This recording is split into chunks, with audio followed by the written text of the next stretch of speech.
Lord of Mysteries, The Arrival of the New Black Emperor by Huo Yang. Chapter 101-125. The magical item in Hobert's hand made Thomas re-evaluate Christine's strength. He naturally assumed that a low-sequence Beander like Hobert couldn't have obtained such a powerful magical item on his own. According to the Night Watcher squad's intel, Christine was a brigadier general who had offended the king and was thus not highly regarded, but now it seemed this matter was not as simple as it appeared. "Captain," a team member reminded, "we should retreat." Thomas then came back to his senses. "All right." "Oh, right, say hello to General Christine over there." "Yes." A team member picked up the oil lamp and waved it in front of the window. On a tall building not far from them, a small green fireball, like a will-o'-the-wisp, quickly lit up. The green fireball swayed left and right, responding to Thomas.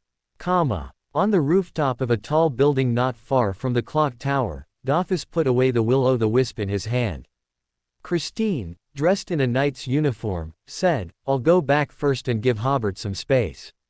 You can go help Hobert deal with the bodies in about 10 minutes. "All right," Dophus said. "General, aren't you afraid that giving such a powerful magical item to the young master will affect your plan?" "That wasn't something I gave him," Christine said. "The sealed artifact in his hand is an item shared with the Night Watchers. That magical item that grew a large tree should also have been provided by the Night Watchers, right?" Hobert moved the bodies of the corrupted Baron, the judge, and the astrologer to the spacious bedroom. He drew the symbol of the Creator, then built the spiritual wall, lit candles, offered sacrifices to himself, and prayed for psychometry. After the battle just now, Hobert's spirituality was running low. If he directly used the psychic necklace, he would only be able to perform psychometry once at most. However, if he used the spirituality of the country of disorder and the ability of the psychic necklace, he could easily perform psychometry 3 times. After finishing his prayer, he entered the country of disorder. The moment he entered the country of disorder, his astral body experienced intense pain. Hobert slumped onto the Iron Throne and found that inside his astral body, there were what looked like maggots squirming around. They seemed startled and were desperately trying to burrow out of Hobert's astral body. After burrowing out, they immediately turned into black mist and vanished without a trace. When all the black mist disappeared, Hobert's astral body became pure again. Only then did he belatedly realize that the country of disorder had helped him remove the damage caused by the sealed artifact. After all, that sealed artifact was a product of a law enforcer losing control, and the damage caused by such sealed artifacts was no match for the country of disorder. Feeling light, Hobert first moved the offerings on the altar into the country of disorder. There was nothing special to say about the psychic necklace. Hobert felt that the black gloves seemed much more obedient, which was the crushing power of a higher sequence. Hobert had a premonition that he could also use the power of the country of disorder to increase the power of the black glove and, to a certain extent, suppress its negative effects, as this was a sealed artifact of the arbitrator pathway. But thinking of the potential transaction tomorrow, it was better to wait until after tomorrow. The corrupted Baron's extraordinary characteristic resembled a decayed black jade, surrounded by a layer of black mist, looking somewhat magical and unreal. The sheriff's extraordinary characteristic, on the other hand, looked rather ordinary, about the size of a child's fist, composed of 3 colors, iron black and dark red intertwined with large patches of silvery white. Hobert waved his hand and built a small stone platform next to the Iron Throne, placing all of today's spoils on it. There was no safer place than the country of disorder. Then Hobert began to respond to his own prayer. Holding the psychic necklace, he mobilized the spirituality of the country of disorder, and indeed, he possessed the ability and power of psychometry. He poured this power into his own stars and directly saw the gradually dissipating spiritual bodies of the judge, the corrupted Baron, and the astrologer. He needed to hurry. There was no need to leave the country of disorder. He could perform psychometry directly within the country of disorder using the star that represented him. Hobert first performed psychometry on the corrupted Baron, the sequence 7 and sequence 6 potion formulas. No need to silently repeat it 7 times. After only one silent repetition, the star representing Hobert leapt out of the pool, forming a screen like a movie screen in front of the Iron Throne. The screen first showed a gray mist for 1 or 2 seconds, then a picture appeared. A middle-aged man, somewhat resembling the corrupted Baron, smiled gently and said, "This is the Sequence 7 potion formula. Drink it, and you will undergo a qualitative change, becoming a true Beander." Taking the parchment, the camera angle shifted downwards, revealing the content on the parchment. Briber. Main ingredients: 1. Crying baby, flower, grotesque face cannabis crystal. Auxiliary ingredients: 5 drops of golden mandrake juice, 5 drops of black mandrake juice, 4 drops of psychedelic grass essential oil, 80 milliliters of red wine. Then the scene shifted, and the middle-aged man's appearance reappeared. He looked a bit more weathered than before. "This is the Sequence 6 potion formula. I will provide you with one main ingredient, you will need to find the remaining materials yourself. Consider it a trial and test for you. As long as you gather all the materials, you will obtain a noble title in the family."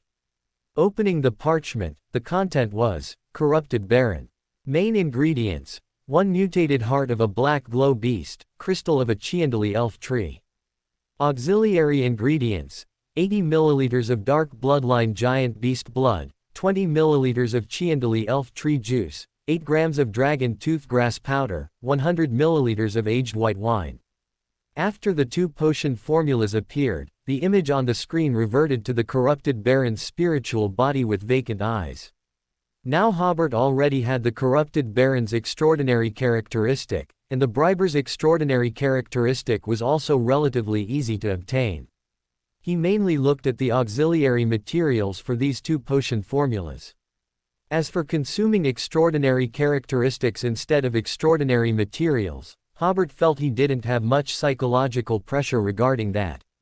The only thing to note was that the Briber's extraordinary characteristic also contained a portion of the Barbarian's and Lawyer's extraordinary characteristics. And the corrupted Baron's extraordinary characteristic also contained a portion of the Briber's, Barbarian's, and Lawyer's extraordinary characteristics. Hobert considered whether doing so would lead to ingesting too many extraordinary characteristics of the same sequence, making his acting more complex, or causing pressure on his spirituality. However, that was not a problem to consider now. He then asked the corrupted Baron's spiritual body, how should a barbarian be acted out? I forgot to mention in the release announcement that after release, there will be 3 updates daily, likely 2 chapters in the early morning and 1 chapter around 8 or 9 in the morning. It's quite interesting to say, originally the author wanted to go all out, but recently there have been some family matters, so I can only guarantee 3 updates most of the time. After August, I hope to strive for 4 updates. On the curtain in front of Hobert, the middle-aged man from before reappeared. This time, the middle-aged man looked to be in his early 30s, younger than the previous 2 times he appeared. He smiled and said, "Barbarian is not a savage. You need to think carefully about what barbaric truly means." The scene once again turned into a gray mist. It seemed that corrupted Baron understood how to act as a barbarian from this sentence. Additionally, within the Tamara family, there seemed to be a distinction between elites and non-elites, as this corrupted Baron had known about the acting method for a long time. However, Apton's father, who was already in his teens when he fled the family, still didn't know about the acting method. Hobert then asked, the Tamara family's influence in Backland. A scene appeared on the curtain again. It was the entrance of a factory, and the view briefly showed the factory's name, Nicolo Shipyard. Then the scene shifted. In a luxurious-looking office, a middle-aged man with shoulder-length, somewhat greasy hair was smoking a cigar and smiling. He said, "Yes, I received orders to assist you. And according to the instructions, I will provide you with 2 helpers." Beside the desk, a woman dressed as a secretary stepped forward. It was the astrologer, and the other helper was the sheriff. "My assistant will take you to the hotel. For us, that place is absolutely safe," the middle-aged man with a cigar and shoulder-length hair added. The scene changed again. Corrupted Baron arrived at a hotel called Tuma. The image on the curtain once again turned into a grey mist. Hobert on the Iron Throne stroked his chin, meaning that Nicolo's shipyard and Tuma Hotel were both properties of the Tamara family. After a series of inquiries, Corrupted Baron's spirit body had become very faint. Hobert exited the spiritualistic mediumship, and Corrupted Baron's spirituality immediately disappeared. Hobert then turned to the still relatively solid spirit body of the judge for spiritualistic mediumship, whereas the gathering place of the Tamara family. A scene appeared on the curtain, a beautiful valley with snow on the high peaks and a magnificent hall on the mountainside. The valley was filled with birdsong and the fragrance of flowers, and several villas and residences were scattered throughout the picturesque valley. Just as he saw these, the scene abruptly stopped, and the image on the curtain turned into rolling grey mist. These grey mists were different from the grey mists during the spiritualistic mediumship intervals, they rolled as if alive. It seemed that members living in or having visited the family's gathering place were passively or actively affected by something, so even if someone performed spiritualistic mediumship, the specific location of the gathering place would not be exposed. Hobert then asked another question, the arbitrator pathways sequence 8 and above potion formulas. The rolling grey mist disappeared, and a scene reappeared on the curtain. An old man with white hair handed over a piece of paper. This is the sheriff's potion formula. The ingredients are on the table over there. Go and concoct the potion yourself. Looking down, the potion formula came into view. Sheriff. Main ingredients: a pair of fear demon worm eyes, the right paw of a silver white war bear. Auxiliary ingredients: 10 ml of black mandrake juice, 12 ml of bellgrass juice, 8 grams of dragon's blood grass powder, 80 ml of pure water. Just like the previous spiritualistic mediumship, the white-haired old man appeared multiple times. He seemed to have never aged, and from his words and actions, it was clear that he seemed to have high expectations for this judge. Sequence 7 and Sequence 6 potions appeared one after another. Sequence 7, Inquisitor. Main ingredients: horn of a flash pattern black snake, dust of a lake spirit. Sequence 6, Judge. After Hobert obtained these 3 potion formulas, the judge's spirit body also became very faint. Hobert stopped his spiritualistic mediumship and immediately performed spiritualistic mediumship on the astrologer's spirit body, which was almost dissipating, the magician and astrologer potion formulas. Because the other party's spirituality was almost gone, only blurry images appeared on the curtain, too indistinct to see or hear. The only thing that could be clearly seen was the potion formula held by the astrologer, magician. Main ingredients: spirit eater's stomach, 20 ml of deep-sea spearfishing blood. Auxiliary ingredients: 5 ml of hornbeam essential oil, 10 grams of ball grass powder, 1 blooming red millet flower, 80 ml of pure water. Sequence 7, Astrologer. Main ingredients: meteorite crystal, lava octopus blood crystal. Just as he clearly saw the 2 potion formulas, the astrologer's spirituality completely disappeared. Whoosh! Hobert let out a long breath. Besides the previous spoils of war, these potion formulas were his other major gain. He now possessed continuous formulas for 3 pathways. With this knowledge, he even had the capital to form his own Beander organization. Finally, Hobert used chaos power to briefly plunge the order on the street into chaos, thereby cutting off all possibilities of divination. Leaving the country of disorder, Hobert dragged Corrupted Baron's corpse back to the living room. Apton had already set up the altar according to his father's notes and placed Barbarian's corpse in front of it. Hobert glanced at the altar. The symbol in the middle was composed of winding vertical and horizontal lines, as well as several dots. He hadn't seen it before, but it felt strangely familiar. Hobert shook his head. Just as he was about to continue moving the corpses out, his spirituality suddenly felt a strong sense of unease. He turned his head. The source of the unease was the symbol on the altar. Apton clearly had little or no experience with ritual magic. At this moment, he was studying how to set up a spiritual wall.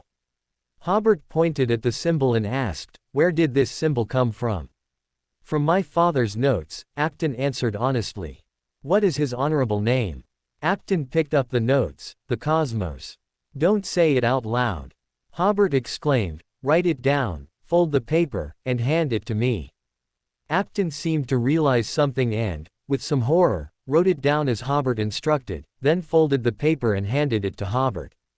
Hobert took the paper. "I think I understand why this symbol felt familiar," he said. "Now you have two choices. First, you perform the ritual after I leave. Second, I give you a more reliable object of prayer.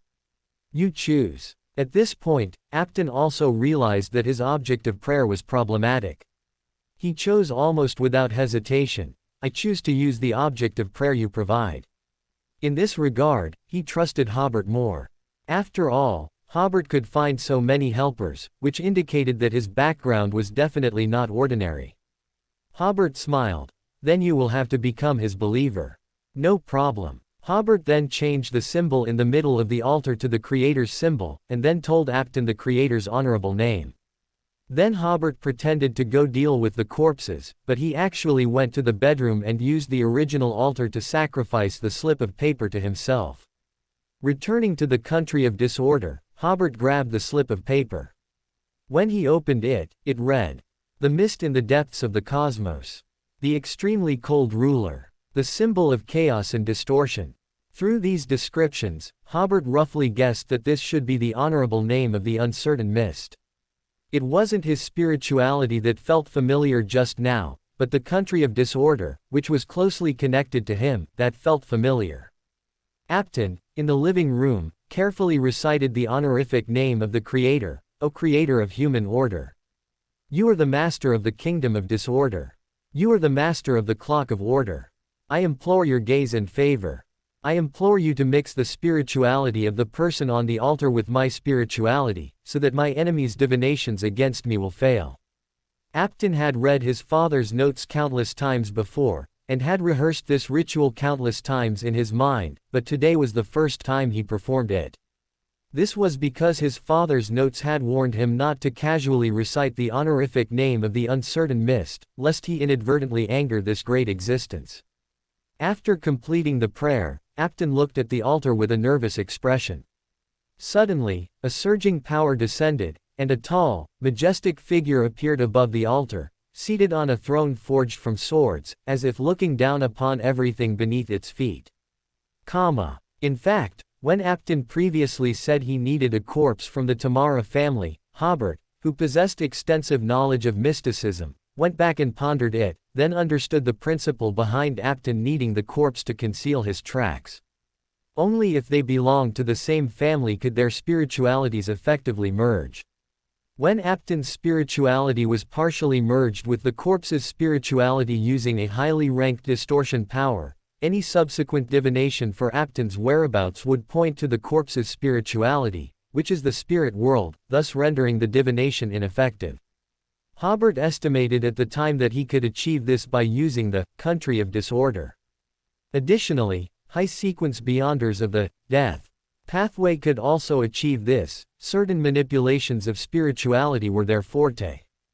The reason why the judge pathway's abilities could also manipulate spirituality was that high-sequence beyonders of this pathway could even find and use loopholes in death, let alone loopholes in spirituality. Thus, after Apton completed his prayer, Hobert in the country of disorder seized the residual spirituality from the corpse before the altar, then used chaotic and distortion power to twist the residual spirituality together with a portion of Apton's spirituality.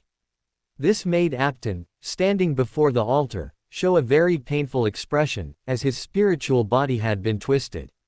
Then Hobert used the power of order to have the previous operation recognized by the corresponding order, and the residual spirituality on the corpse thus completely remained within Apton's body.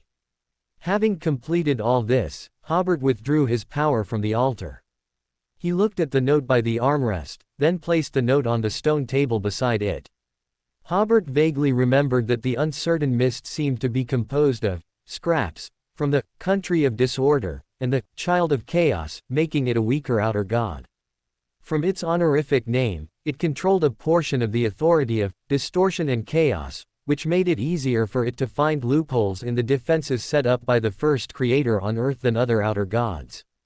Alternatively, after it was torn from the child of chaos, a portion of its power might have remained on Earth. Furthermore, the fact that the child of chaos was sealed on Earth so early indicates the uniqueness of this pathway, which gives them a natural advantage in infiltrating Earth. Hobert believed that in the future, if he became a Black Emperor, or even at the Angel King level, he could try to reclaim some of the authority of the uncertain mist to strengthen his own power. However, that was a long time away. Before that, Hobert intended to maintain contact with Apton, so that he could use him to set traps and search for traces of the uncertain mist in the future. Of course, before becoming an Angel King, it was best not to even think about such a thing. Leaving the country of disorder, again, Hobert began to clean the altar. Just then, the astrologer's corpse suddenly sat up. Hobert was startled and quickly activated his spirit vision, only to remember that the psychic necklace was still in the country of disorder, and his spirit vision at this moment could not see undead creatures at all. "I'll help you deal with these corpses." It was Dophus's voice. Hobert breathed a sigh of relief. "Mr. Dophus, your help like this will scare people to death." The astrologer smiled eerily, and along with the other corpses, stiffly got up. The judge's corpse, which had been split in two, also recovered to some extent. Only under the light could the scars on his face be seen. The corpses quickly left like normal people, scaring Apton outside into shouting, "Ow! Ow!" This made Hobert guess that Dophus should be a Beander of the corpse collector pathway. Manipulating corpses was the specialty of this pathway, while the prisoner pathway's possession could usually only control a single target. Coming into the living room, Hobert said to Apton, a friend is helping us deal with the corpses." He had originally intended to say, a servant, but felt that such a remark would not be respectful enough to Dophus. Apton nearly cried from fright, then he chuckled, "I have another 10 years of freedom." Hobert glanced at him, "Shouldn't we settle accounts between us?" Apton had previously promised Hobert that as long as Hobert helped him defeat the pursuers sent by his family, he would give Hobert some benefits. Apton, with some reluctance, began to untangle the astrologer's hair wrapped around his arm. Hobert quickly said, "I don't want something that can take my life at any time. I will give you the potion formulas I know." "I don't need them now either," Hobert said. "I want the extraordinary characteristic of the briber and the astrologer." Apton gave a bitter smile. Those were the most valuable things he had at the moment, especially the briber's extraordinary characteristic, which he had planned to use for advancement in the future. But then he thought, he had the potion formulas, so he wasn't without a chance to advance in the future. "All right," Apton said, "but I can only give them to you the day after tomorrow." "No rush," Hobert said. "You go back and recover from your injuries. We'll meet at Harvest Church in a week." He chuckled. "You look very pale. I estimate the pressure the potion is putting on your spirituality has increased, hasn't it?" Apton paused, then nodded repeatedly. "I've been using the astrologer's hair too frequently lately, and the whispers in my ears have indeed gotten worse." Hobert said, "I won't take your extraordinary characteristic for nothing. When the time comes, I will also tell you how to effectively avoid losing control. After all, you are a follower of that one, and I can't just watch you gradually slide towards losing control." Thinking of the majestic figure from just now, Apton immediately lowered his head, wanting to pray, but then suddenly realized that he did not yet know the gestures and prayers representing the Creator. Hobert said sternly, "Without the Creator's permission, you cannot reveal your identity as a follower." "Yes," Apton said. "Thank you for your guidance." Hobert twitched the corner of his mouth, belatedly realizing that he actually needed to develop his own followers. He wondered if the 7 gods were as miserable as him during their entrepreneurial phase. It was past 3 a.m. when Hobert returned home. As soon as he reached the second floor, Hobert bumped into Donna, who was wearing pajamas and yawning, "You're back so late." Hobert smiled. "Just some occasional overtime." Donna nodded and went to the washroom, yawning. Knocking on the study door, Christine was indeed still waiting for him in the study. Hobert briefly recounted the details of last night's battle and his gains, though he only mentioned a part of his gains from the spiritual communication. Christine nodded. The speed at which you found the potion formula completely exceeded my expectations. But don't be arrogant or conceited. In the world of Beyonders, caution is a virtue that never goes out of style. Hobert hummed in agreement, then said, Father, I plan to move out. Sometimes when I come back too late, I don't know how to explain it. How about I rent a house near the law firm? If I work too late, I'll just stay there. Christine smiled. When children grow up, home becomes a restraint. He said, It's fine for you to move out, but you must come back and stay 2 days a week. Also, tell your mother tomorrow morning. Leaving the study and returning to his room, Hobert, who was already exhausted, changed his clothes and went to sleep. However, at 7 a.m. the next day, he woke up at the spiritual reminder. He still needed to discuss the transaction of 2 to 355 with the Night Watcher squad today. At the breakfast table, Hobert mentioned his plan to move out while eating. His reason was very sufficient. He had been working overtime, frequently until very late recently, and if he had a place to stay not far from the law firm, he could save time on commuting. Moreover, in the mornings, he, Donna, and Tyrone did not go the same way, and to avoid being late, Donna and Tyrone often had to go to school earlier. Although his adoptive mother, Monliza, was a bit reluctant, since Christine had agreed, she did not object.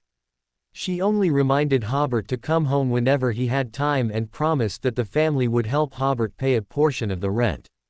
After breakfast, Hobert, yawning, arrived at the law firm. After making an appearance, he then went to visit clients. He first went to 192 Blanca Street, used the bestowed method to take out the black glove, and placed it in the already prepared cloth bag. Following Miss Daly's guidance from yesterday, Hobert went directly to the Blackthorn Security Company. The receptionist was a woman in her 40s. Are you Mr. Hobert? Hobert was startled. Yes. The captain and Miss Daly are already waiting for you in the office. Saying this, the person led Hobert upstairs. Hobert asked curiously, Do you know me? The last time he came to the security company, he didn't remember meeting anyone other than Daly. The middle-aged woman subtly said, Our security company doesn't have a very large volume of business. Hobert immediately understood. It meant the security company didn't have much business, and he was the only one who showed up this morning, which was why the woman was so sure of his identity. Arriving at the office on the second floor, Thomas and Daly were indeed already in the office. After closing the office door, Daly asked, Black tea or coffee? Black tea, thank you. After Daly, who was pouring tea, also sat down, the three of them began to discuss business. Thomas said, I reported your situation to the Archbishop overnight yesterday. After our discussion, the Archbishop agreed to your transaction request. He smiled. This is the only transaction of a sealed artifact by the Church in over 100 years. Hobert nodded. He knew that if nothing unexpected happened, the Night Watcher squad would agree to the transaction, as this transaction was more in their interest. But we have a requirement. Thomas said, if 2 to 355 is lost or stolen, you are obligated to inform the Night Watcher squad. No problem. Then Thomas took out the stone box containing 2 to 355 from his drawer. This stone box is also a magical item, worth an extraordinary characteristic of a briber. If you need the stone box, we will only give you 2 additional extraordinary characteristics of a barbarian, and the certificate for an unofficial personnel. If you don't need the stone box, we will proceed with the transaction as per your request yesterday. Hobert was taken aback. This was something he hadn't expected. Thomas's approach was clearly intended to use the briber extraordinary characteristic to motivate Hobert to continue contributing to the Night Watcher squad. However, he probably hadn't thought that Hobert had other channels to obtain the briber extraordinary characteristic. I want the stone box. Hobert made his decision readily again. Daly, who was beside him, explained, Previously, you borrowed 2 to 355 twice and neither time exceeded 12 hours, so I didn't remind you of the negative effects of the stone box. Since you will be holding the stone box long-term, you need to be aware that if you are in close contact with the stone box for more than 12 cumulative hours, you will gradually be petrified by it. You need to rest for at least 6 hours before you can carry the stone box again. If the time between two close contacts with the stone box exceeds 6 hours, the time will be reset and accumulated again. Hobert said, "Oh, thanks for the reminder." However, he was secretly cursing these night watchers for being overly cautious. What was there to keep secret about the negative effects of a stone box? He had originally intended to tell Dai Li about the negative effects of the black glove, but now he decided not to. Let them figure it out themselves. The transaction was smoothly concluded. Thomas then took out a wooden box from his drawer, which contained 2 extraordinary characteristics of a barbarian, and 2 small certificates. The top certificate had the holy emblem of the knight printed on its cover. Hobert opened it and saw his basic information. The emblem on the cover of the second certificate was a crown surrounded by swords, which was a certificate from a special police department. Hobert's police rank was sergeant. Hobert smiled. The second certificate was completely unexpected, and this certificate should be very useful at certain times. When Hobert left the Blackthorn Security Company, his briefcase was heavy. He had finally completely obtained 2 to 355, as well as 2 extraordinary characteristics of a barbarian. Adding the 2 extraordinary characteristics Apton promised him, this operation was truly a huge gain. Sitting in the horse-drawn taxi, Hobert pondered renaming 2 to 355. He wasn't an official Beander, so he certainly didn't like this numerical sealed artifact name. After a brief thought, Hobert decided to call it the teleportation statue. When he returned to the law firm, Zio and Furs had also arrived. Hobert received them in a small reception room. Hobert wrote down the magician potion formula on paper and handed it to Furs. "This is what you deserve." Furs took it and scanned it. She had been searching for this potion formula for too long. Now that she had it in her hand, the paper seemed to instantly become heavy. She had heard of both main ingredients on it at Beander gatherings, but they were not cheap, each costing over £300. Hobert then said to Zio, "Yesterday, I also obtained the sheriff potion formula." Hugh said excitedly, "I knew it, a single spiritual communication couldn't possibly yield just one formula." Hobert smiled and continued, "We all saw it at Mr. A's gathering last time. The sheriff potion formula sold for £450, and I intend to sell it to you for only £420. He said, "You should know that the basic price for a sequence 8 potion formula is £450, but it usually goes for over £500, so the price I'm offering is already very low." Hugh immediately said, "Of course I know."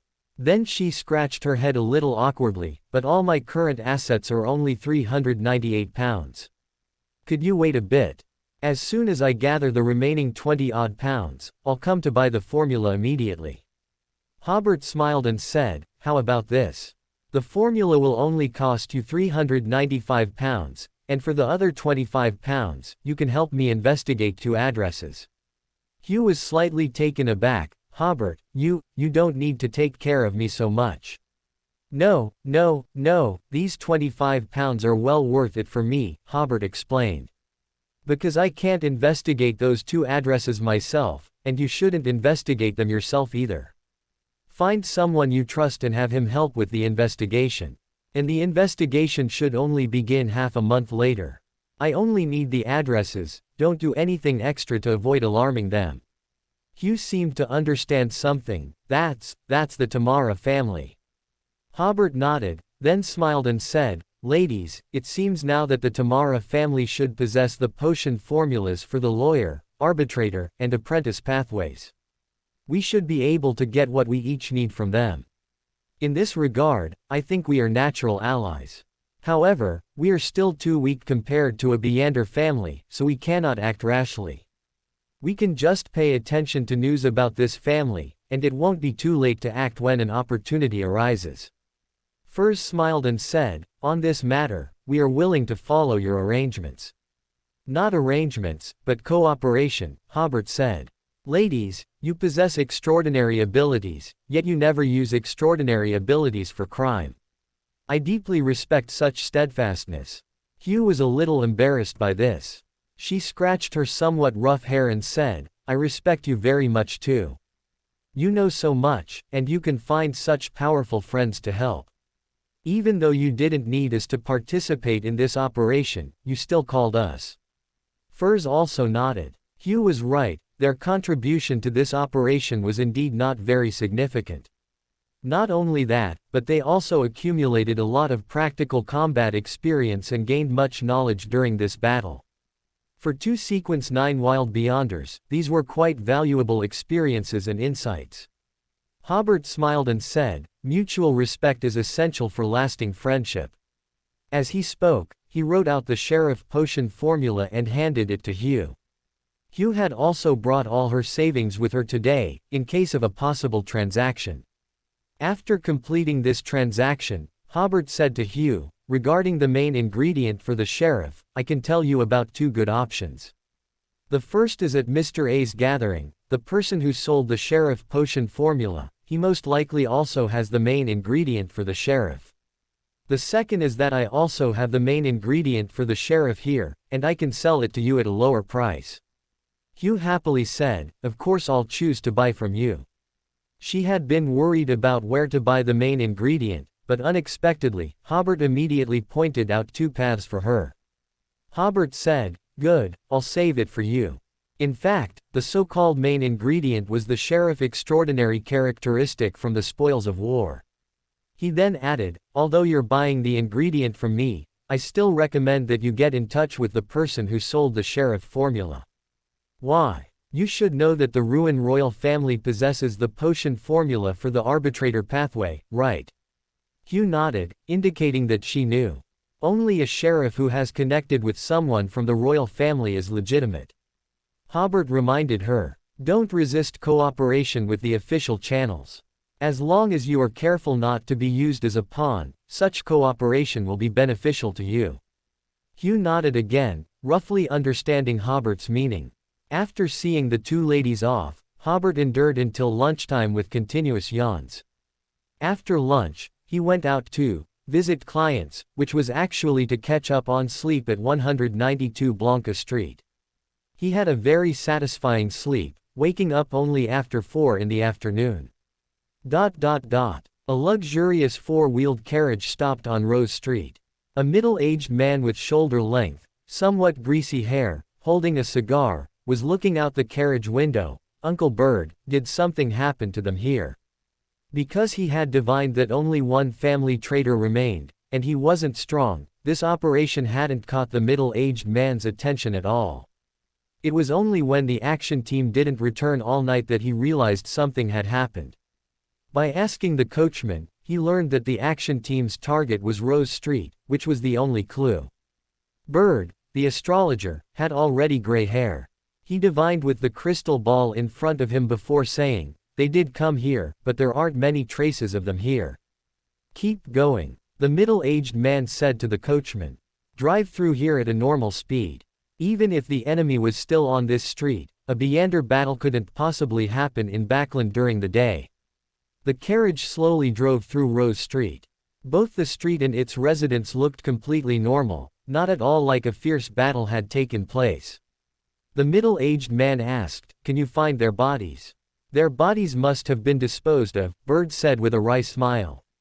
"Astrologers can only do some basic divination, and it's easily interfered with. After all, they weren't professional diviners." The middle-aged man crushed the cigar in his hand. "Since we can't divine, then let's start investigating. I must avenge my sister. The astrologer who died yesterday was his sister." After waking up, Hobert returned to the law firm. During his absence, he had received a letter and an official document. The letter was from the client of Mr. Barton's third case, urging Mr. Barton to resolve his problem as soon as possible. So Barton forwarded the letter to Hobert. This case had been backlog in Hobert's hands for 3 weeks, and it was indeed time to deal with it. However, Hobert planned to rest well tomorrow. He intended to handle it on Saturday. As for the official document, it was the court's notice of acceptance for Bob's case, informing Hobert that the trial would be next Wednesday. Welcome to Fanfic Audiobook, your go-to place for immersive audiobooks. If you enjoy the content, don't forget to like the video and subscribe to our channel for more amazing stories. And please support the author by link in description. Hobert first wrote a letter to Bob at the poorhouse, informing him of the court date. After dealing with these 2 letters, Hobert zoned out in his seat until work ended. During dinner, Hobert told his family that he had rented a townhouse at 192 Blanca Street. So, the next morning, Monliza brought the butler and several maids to 192 Blanca Street. She first had the maids thoroughly clean the place and then had the butler add a few pieces of furniture. While personally supervising, Monliza told Hobert, "Yesterday, I discussed it with your father, and we will help you cover £30 of your rent each year. Once you become a barrister, I don't think renting will be a burden for you anymore." Hobert knew this was a kind gesture and did not refuse. He planned to give them some more valuable gifts when it was Christine's or his adoptive mother's birthday. After all, his current cash had already reached £943. With his income, he was already earning more than many barristers. Moreover, the main ingredients and potion formulas for Sequence 7 and Sequence 6 did not cost money, and there seemed to be no major expenses recently. The only place he might spend money was on using extraordinary medicine to nourish his spirituality. Although the country of disorder helped him remove the damage to his spirituality from the black gloves, Hobert was still a little uneasy and wanted to find time to ask Viscount Glaint if he had any formulas for nourishing spirituality. Around 10 o'clock, Monliza left with the butler and maids. Hobert sat in the armchair, looking at the spotless rental house, and took a deep, comfortable breath. One thing Hobert liked about this era was that he didn't have to clean himself. Then he began his daily reflection. There was no need to mention the recently concluded operation. The gains were significant, with the biggest being obtaining ownership of the teleportation statue. At the same time, he also gained the initiative in cooperating with official Beyonders, providing a good model for future cooperation. Furthermore, he had made many anti-divination arrangements, so interfering with the opponent's astrologer should not be an issue. So, the most urgent task now was to figure out how to act as a barbarian and digest the potion as quickly as possible. Based on his acting as a lawyer, Hobert summarized some acting experiences. It's best to have some ideas for acting first, and then put them into practice. This way, the speed of summarizing the acting rules might be faster. So, what is a barbarian? Through previous spirit channeling, Hobert ruled out the option of savage. That is to say, acting as a barbarian does not require going to the wilderness.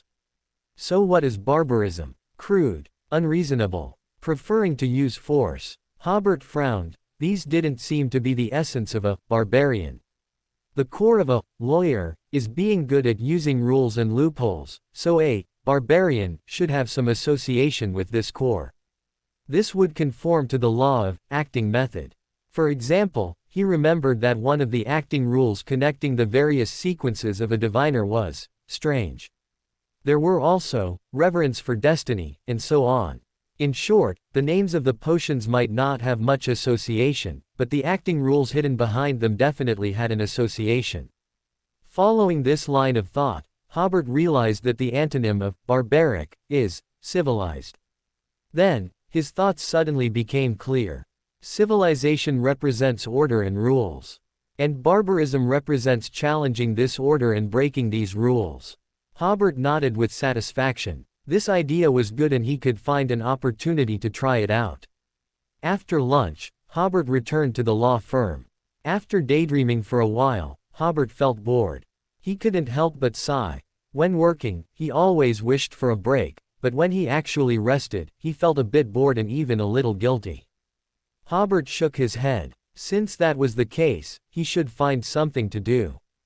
He thought for a moment and realized there was indeed something he needed to do. Bill's case was scheduled for next Thursday. Before the hearing, he needed to communicate with the plaintiff to understand the amount of compensation they were demanding. This case was different from Bruce's case. Bruce's case was about responding to the prosecution's charges, while Bill's case was the tobacco merchant suing Bill for drunk driving. Since he had no plans this afternoon, he might as well visit the plaintiff. So Hobert found the document with the plaintiff's address and had the firm's coachman take him to see the plaintiff. The plaintiff's name was Kate, a somewhat overweight middle-aged man. His tobacco company looked quite large, occupying 2 floors of an office building. The first floor was the product display area and also served as retail. The second floor was the business area, with more than a dozen salespeople and several clerical staff. Kate was quite polite to Hobert, but he demanded £100 in compensation, not a penny less. He smiled while smoking. "Hobert, I think this is the arrangement of fate. That scoundrel has been running rampant on the Tassoc River for a long time. Since he ran into me, I must teach him a harsh lesson. Not only must he pay money, but I also want him to go to jail." Hobert said, "Since you believe in fate, you should know that fate is just. Bill certainly did not cause you such great losses. If your demand for compensation is too excessive, it will bring you darkness." "I won't debate these issues with a lawyer," Kate said. "Of course, I know you rely on your eloquence to make a living." He continued, "But I must say, according to the mystical knowledge I understand, oh, yes, I am a mysticism enthusiast. According to the mystical knowledge I understand, fate is never just. Every gift of good fortune means that someone else will be unlucky. Bill is clearly the unlucky one." Since the other party liked mysticism, Hobert began discussing mysticism with him. Kate's mystical knowledge seemed to lean more towards folk witchcraft, and there was a lot of distorted and extreme knowledge.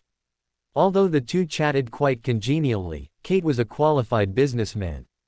No matter what Hobert said, the other party showed no intention of lowering his compensation demand. Hobert did not use his ability, distortion, to twist the other party's thoughts because his distortion did not last long, and Kate would recover his thoughts before the hearing. Moreover, Hobert had a good grasp of this case, so there was no need to do such unnecessary things. After chatting for a while, Hobert got up to leave. Just as he went downstairs and reached the door, he unexpectedly ran into an acquaintance, Gail. Gail smiled. "Mr. Hobert, I didn't expect to run into you here." He carried a box in one hand and a small glass bottle in the other. It seemed that Mr. Kate was indeed a mysticism enthusiast, otherwise, he wouldn't have dealings with Gail, who sold mystical materials. Hobert smiled and greeted him, carefully looking at the small glass bottle. "Is this black sparrow flower powder?" "Your discernment is admirable," Gail explained. "There are herbs in the box that conflict with black sparrow flower. Even if they are all in glass bottles, it's not enough, so I had to carry the black sparrow flower separately." Hobert paused for a second or two, remembering that the secret supplicant potion formula he had confiscated from Zachary earlier used black sparrow flower powder. Black sparrow flower was a rarely used mystical material and herb. At least among the potion formulas he knew, only the secret supplicant formula required black sparrow flower. However, Hobert quickly returned to normal. "We'll talk again when we have time." After getting into the carriage, Hobert said to the coachman, "Go to Gale Herbalist Shop at 51 Henry Street." Hobert waited for over half an hour at the entrance of the herb store before Gale finally returned. He opened the carriage door and called, "Gale." Gale, who had just alighted from the carriage, was visibly surprised. "Mr. Hobert." Hobert smiled and pointed to a coffee shop not far away. "Let me treat you to a cup of coffee." Gale was, of course, willing to strengthen his relationship with a client. "All right, please wait a moment." He returned to the store to put down his box, then quickly came out and chatted cheerfully with Hobert as they entered the coffee shop. This coffee shop was a mid-range establishment, with partitions separating each table, making it very suitable for conversations. The two chatted idly for a while before Hobert said, "Gale, after several transactions, I think we can consider ourselves friends, right?" "Of course. Now I have something I need your help with. As a friend, I hope you won't refuse." Gale cautiously replied, "How may I be of service?" Hobert stopped beating around the bush. "What did Mr. Kate buy from you?" Gale looked a bit troubled. "Mr. Hobert, every mysticism enthusiast likes mystery. The reason my herb store does so well is because I keep every client's secrets." "Well then," Hobert said, "I am touched by your integrity. This £10 in cash is a reward for you." As he spoke, he took out £10 in cash and pushed it towards Gale. Upon seeing the cash, Gale clearly hesitated for a moment, but ultimately said, "I'm very sorry, I cannot betray a client's secret." Hobert put away the cash. "Your professional integrity is admirable. I won't pressure you." Gale breathed a sigh of relief and took a sip of his coffee. However, Hobert then said, "How about this? Let me guess. Among the mystical materials Mr. Kate wanted, there was also hemlock juice and Felido fish blood, right? Both of these materials are auxiliary ingredients used in the secret supplicant's potion formula." Gale's hand, holding the coffee, visibly trembled. Hobert smiled. "I understand," he said, "your character has passed the test. In the future, I will introduce more friends to patronize your herb store." Gale gave a wry smile and nodded. Although he didn't know how Hobert knew what mystical materials Mr. Kate needed, he knew that Hobert must have guessed Mr. Kate's purpose in purchasing those mystical materials. After paying for the coffee, Hobert sent the firm's carriage back and took a hired carriage to Obsidian Bar in the North District. He had already considered this beforehand. As soon as he confirmed that Mr. Kate was purchasing the secret supplicant's potion materials, he would immediately report it. As for whether the other party was a member of the Aurora Order, he would let Dai Li and the others investigate. He was now a registered employee and didn't need to risk investigating himself. Logically speaking, even if Mr. Kate was not a member of the Aurora Order, the source of his potion formula must have an association with the Aurora Order. In any case, for his own safety, if he encountered one of these lunatics, he would immediately report them. Upon arriving at Obsidian Bar, Hobert ordered a beer as usual, then gave the bartender a tip and asked him to call Dai Li over. About 10 minutes later, Dai Li unhurriedly walked into the bar. Since the bar was already getting crowded, the two were led by the bartender to the storage room in the back. Dai Li smiled. "If you had arrived 10 minutes later, I would have been off duty." She laughed. "Ever since I became your contact person, my workload seems to have instantly doubled." "That also means your opportunities for promotion and raises have doubled," Hobert said. "I've discovered a secret supplicant." Dai Li immediately became serious. Where was he discovered? How was he discovered? "This afternoon, I went to visit the plaintiff." Hobert briefly recounted his experience from that afternoon, but he did not specify where he learned about the secret supplicant's potion formula, nor did he specify from whom he tricked out the auxiliary materials for the potion formula that Mr. Kate needed. Dai Li, who understood without needing to be told, naturally did not ask for these details. "We will immediately launch an investigation. If the situation is true, we will certainly not forget your contribution." Hobert asked, "Are there any specific rewards?" "Yes, for example, gold pounds," Dai Li said. "This piece of information from you is probably worth £10. If we make a significant discovery based on your clue, the reward will be doubled." Hobert then asked, "Are there any other reward methods?" "You can also accumulate merit to exchange for things you need or help," Dai Li said. "For example, the extraordinary characteristic of a briber, or authorization for you to access some confidential information, or to receive some of our assistance, and so on." Hobert said, "Then I choose to accumulate merit." He was not short of money at the moment. "A wise choice," Dai Li smiled. "Many times, our help cannot be measured in gold pounds." On the way back, Hobert suddenly thought, he wondered if this counted as unfair competition. If the plaintiff wouldn't budge, he would take him out. Thinking of this, he smiled slightly. This was indeed a bit like a barbarian. Then, He wished Mr. Kate a good dream for the night. As his thoughts churned, Hobert, through Dai Li, thought of Captain Dunn of Tingen City. Dunn's death was a regrettable matter for Hobert. Now that he had the teleportation statue and the Order would, he wondered if he should save Dunn. As for Kay, let him die. Anyway, he could still revive, and this death not only helped him digest the potion but also gave him broader room for development. Just as he was thinking this, Hobert's spirituality suddenly sensed something, and he turned to look out of the carriage window. On the street outside was a very beautiful lady, probably in her 30s, wearing an elaborate long dress and a small veiled hat. She had perfectly combined elegance and avant-garde style in her attire. She noticed Hobert's gaze and gave him a friendly smile. However, her eyes held a certain wildness that made one's heart uneasy, quite mismatched with her appearance and smile. Hobert was slightly startled and also smiled. The wheels turned, and the lady disappeared from Hobert's sight. Hobert was a little strange. Why did his spirituality guide him to look out the window? This was just a small interlude, and Hobert quickly dismissed it from his mind. At the dinner table, Christine seemed preoccupied, so the atmosphere at the table was quite subdued. After dinner, there was no small talk, and everyone returned to their own rooms. Christine was the last to leave the dining room. He suddenly sensed something and unhurriedly went to the study.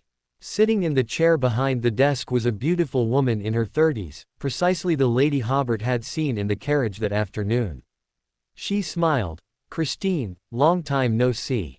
You look much more mature than you did 20 years ago, but the magical barrier you set up in your study is still as terrible as ever." Christine closed the door. "April, you are not welcome here. I just came back to see my son. You still remember he's your son. Why did you leave without a word 20 years ago? Why did you make your son live under someone else's roof?" The smile on April's face disappeared, and her eyes suddenly became filled with madness. "I left because I trusted you. I knew you would raise Hobert as your own child. I left because I missed Rex so much, it drove me crazy."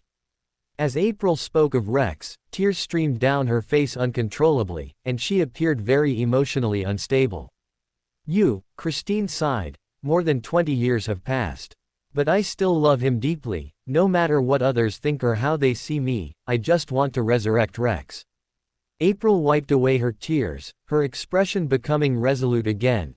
"Back then, I was too weak to save Rex, but now it's different, it's different." Christine's anger had largely dissipated. "That's not your fault." He asked with some concern. "Your condition. This is the price of gaining power." April shook her head. "Can we talk calmly?" Christine pulled out a chair and sat opposite April. "You seem to be an ancient alchemist already." "Yes," April said. "I have already refined a body to house Rex's soul. Now the biggest challenge is finding Rex's soul in the spirit world." "I don't want to hear about any of this," Christine said. "Besides, I will not let Hobert go crazy with you. I just suddenly thought Hobert's curse was about to act up, so I came to see him, and I also brought him 2 gifts." As she spoke, April took out a spoon and a fork, like those used at a dining table. Christine sighed. "I will give them to him. Tell me about Hobert's current life and career." A smile returned to April's face. "He is a descendant of the Emperor, he certainly won't have an ordinary life." "Oh, have you ever told him about me? Being a descendant of the Emperor isn't something to be proud of." Christine smiled bitterly and shook her head. "I told him you left, but he seemed to understand it as passing away. Well, a few days ago, he handled a commission where the client hoped not to give his wife any property in the divorce. He brought the pumpkin home and shared it with us. He also just planned an extraordinary battle involving several Sequence 6 Beyonders. I didn't even expect him to have the potion formulas for Sequence 7 and Sequence 6 right after becoming a Sequence 8. April looked at the spoon and fork in front of her, her eyes full of doting affection. "He is as gentle and as wise as Rex. But I am not a qualified mother. I didn't tell him stories to lull him to sleep. I didn't make him delicious dinners, and I didn't tell him the story of his father and me." Returning to 192 Blanca Street, Hobert first went to the restroom to relieve his bloated stomach, and then he stood in the kitchen for a long time. The tools and seasonings in the kitchen were very unfamiliar to him. At noon, the butler thoughtfully bought some fresh vegetables. Hobert tried to make stir-fried cabbage with vinegar. Perhaps because he hadn't eaten hometown dishes in a long time, he felt it tasted quite good. However, it didn't pair well with bread. Hobert wondered if he should take some time to steam some steamed buns or something. After dinner, Hobert went to the country of disorder again and broke off a piece of order wood, then inlaid the previous metal staff head onto it, thus acquiring a new cane.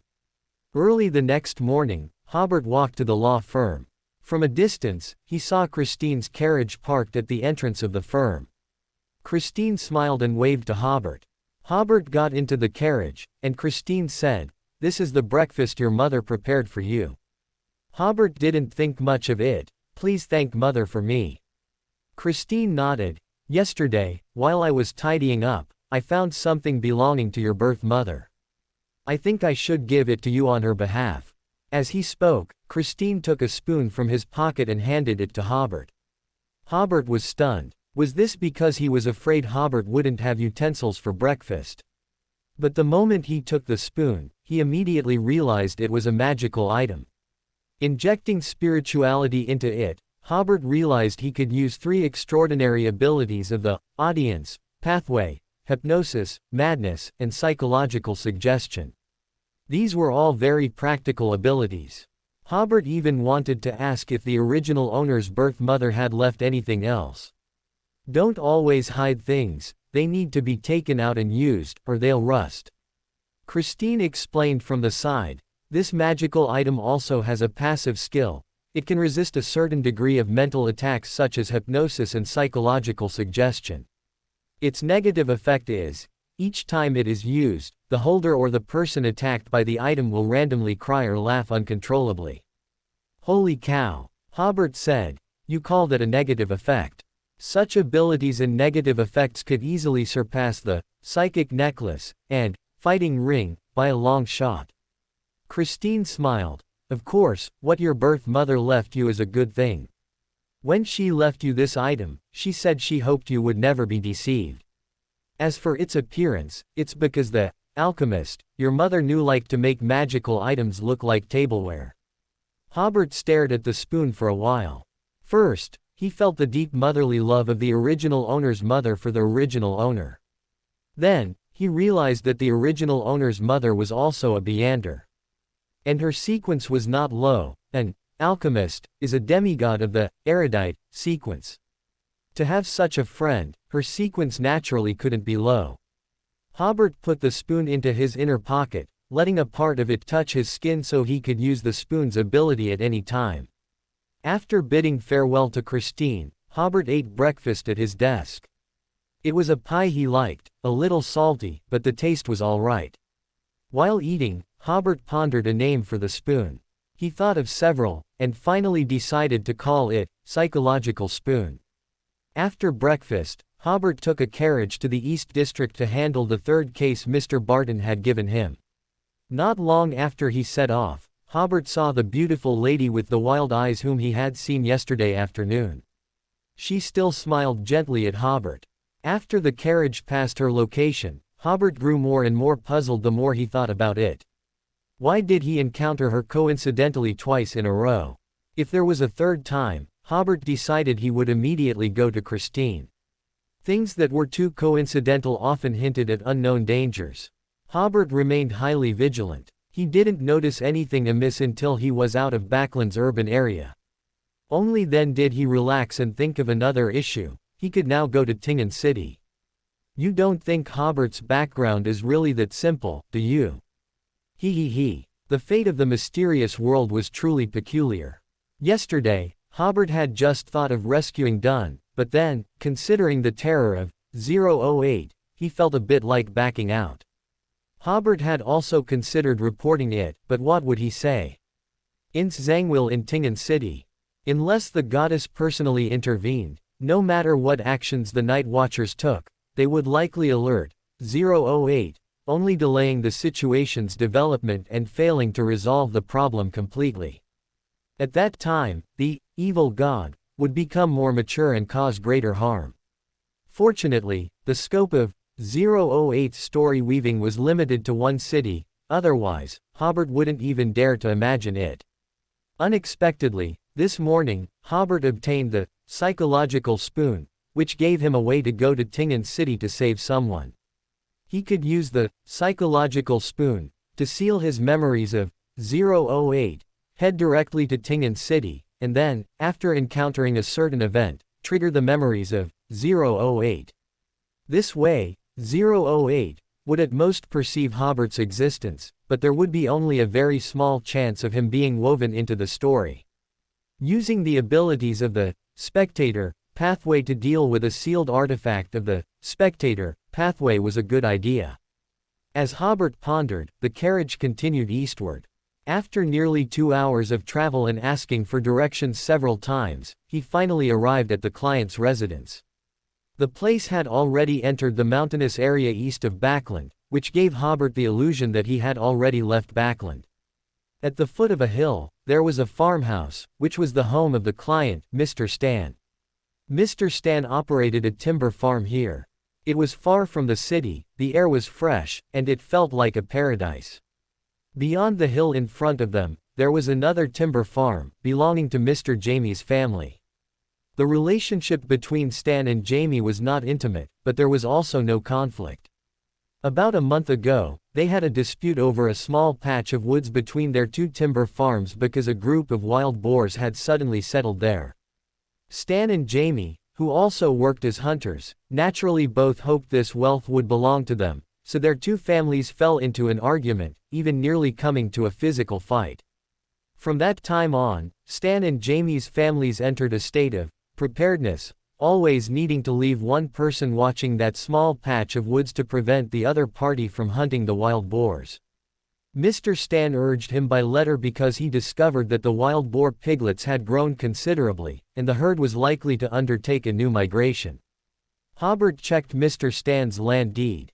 The description of the timber farm's boundary on the deed was very vague, and he believed the description of the boundary on Jamie's deed was equally vague, which gave the two families room to argue.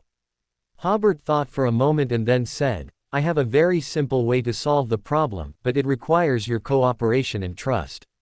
Stan was an old man with white hair and beard, rough hands, but a vigorous spirit. He quickly said, "Lawyer, our family is willing to follow your arrangements." Hobert first asked Mr. Stan to sign the power of attorney, then had him bring his hunting rifle and his family to the disputed woods, and at the same time, asked Mr. Jamie to come over. Mr. Stan's youngest son excitedly said, "Lawyer, are you going to lead us to beat up Jamie's family?" "We are all civilized people," Hobert said with a smile. "We cannot always resolve problems with force, we must try to reason with the other party." Mr. Stan was about to agree, but then Hobert added, "If the other party does not listen to our reasoning, then consider beating them into submission." The family paused slightly, then Mr. Stan laughed and said, "The lawyer is indeed a learned man, what he said makes perfect sense." They arrived at the disputed woods and waited for over half an hour before Jamie's family arrived. Jamie was about the same age as Stan. Seeing Stan with his hunting rifle and a strange young man beside him, he quickly took off the hunting rifle from his back and held it in his hand. Seeing that the two families were at loggerheads the moment they met, Hobert quickly stood in the middle. "I am a lawyer here to mediate the conflict between you," he said. "I don't need to say much about why this patch of woods is disputed. There's no point in you continuing to confront each other. How about this? Soon, you will fire a shot near the wild boar herd.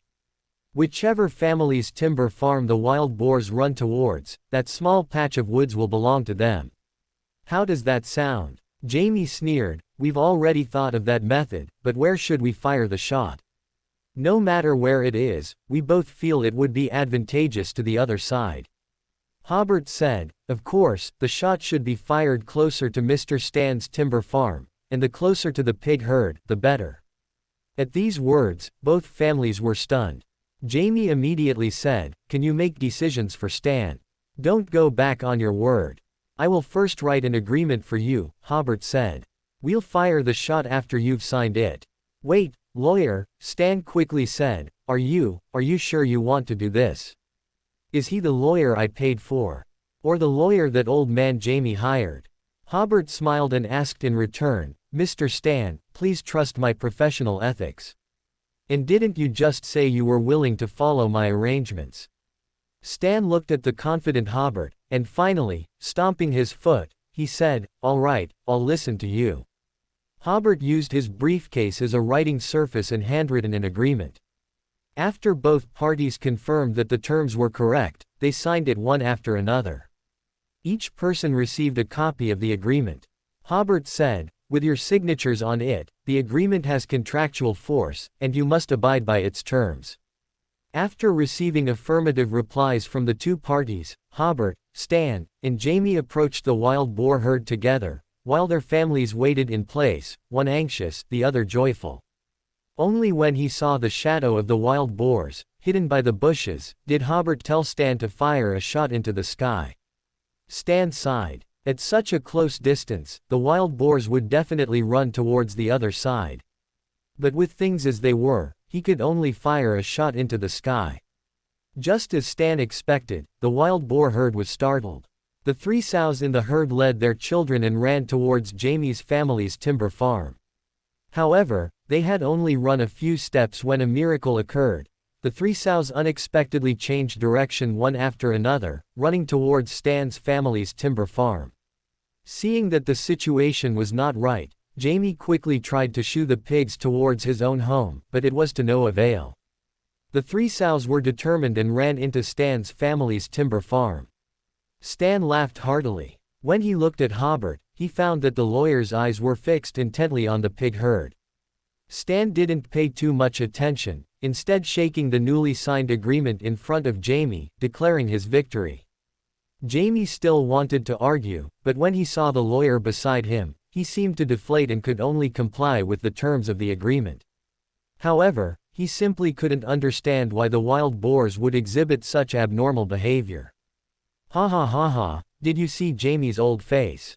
Stan laughed loudly. The family was naturally overjoyed, not expecting the lawyer to solve the problem immediately upon his arrival. They all felt that the £10 were well spent.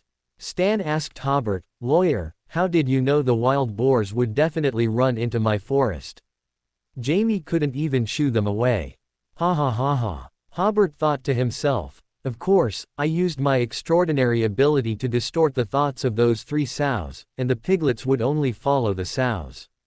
Using his extraordinary ability to distort the thoughts of sows to solve a commission that only paid £10, Hobert always felt that he was letting his extraordinary abilities down, as if making them seem cheap.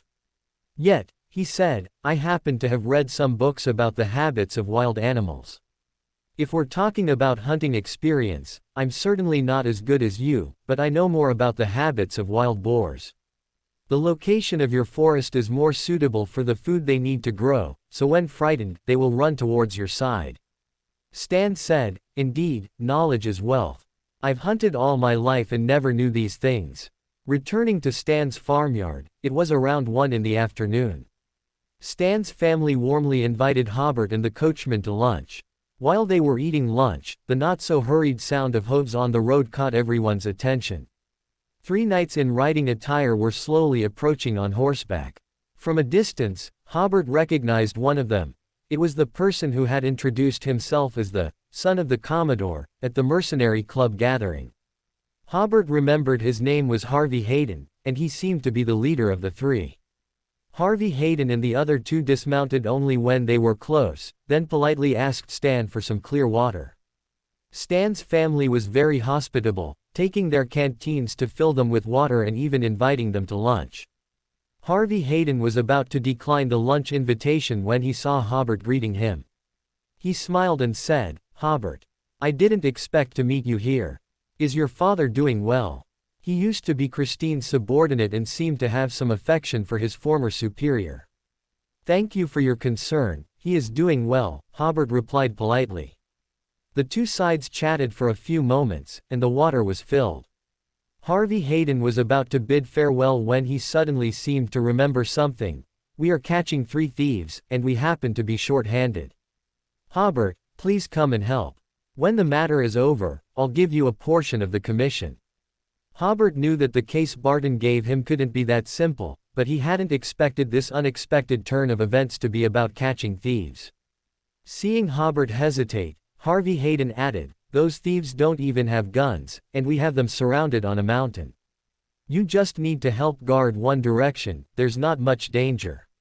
Stan, who lived there, said with some concern, "I can go help." "No need," Harvey Hayden smiled.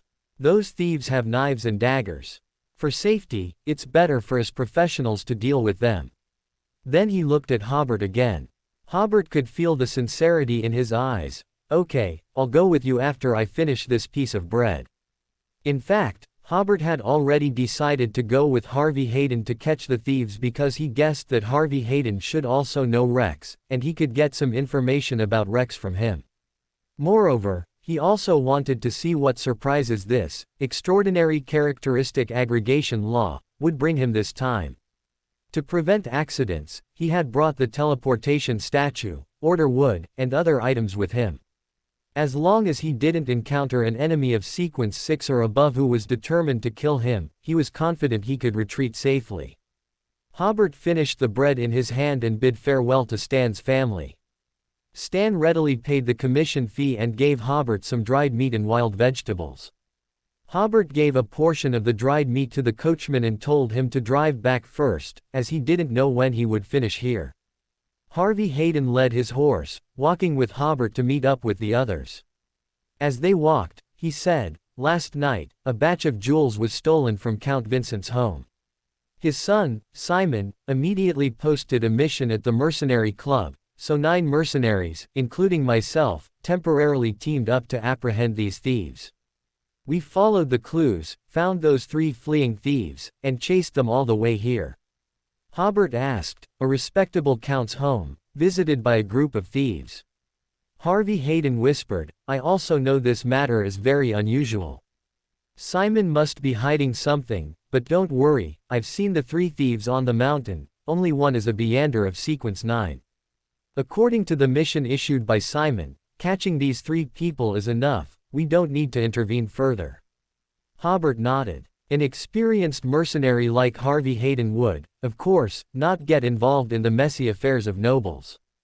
At a 3-way intersection not far ahead, Hobert and the others met up with the rest of the mercenaries. Harvey Hayden introduced Hobert to everyone. He is also a member of the mercenary club. He was performing a mission nearby just now, and I pulled him over to help. The mercenary club had strong credibility, and 2 other mercenaries recognized Hobert.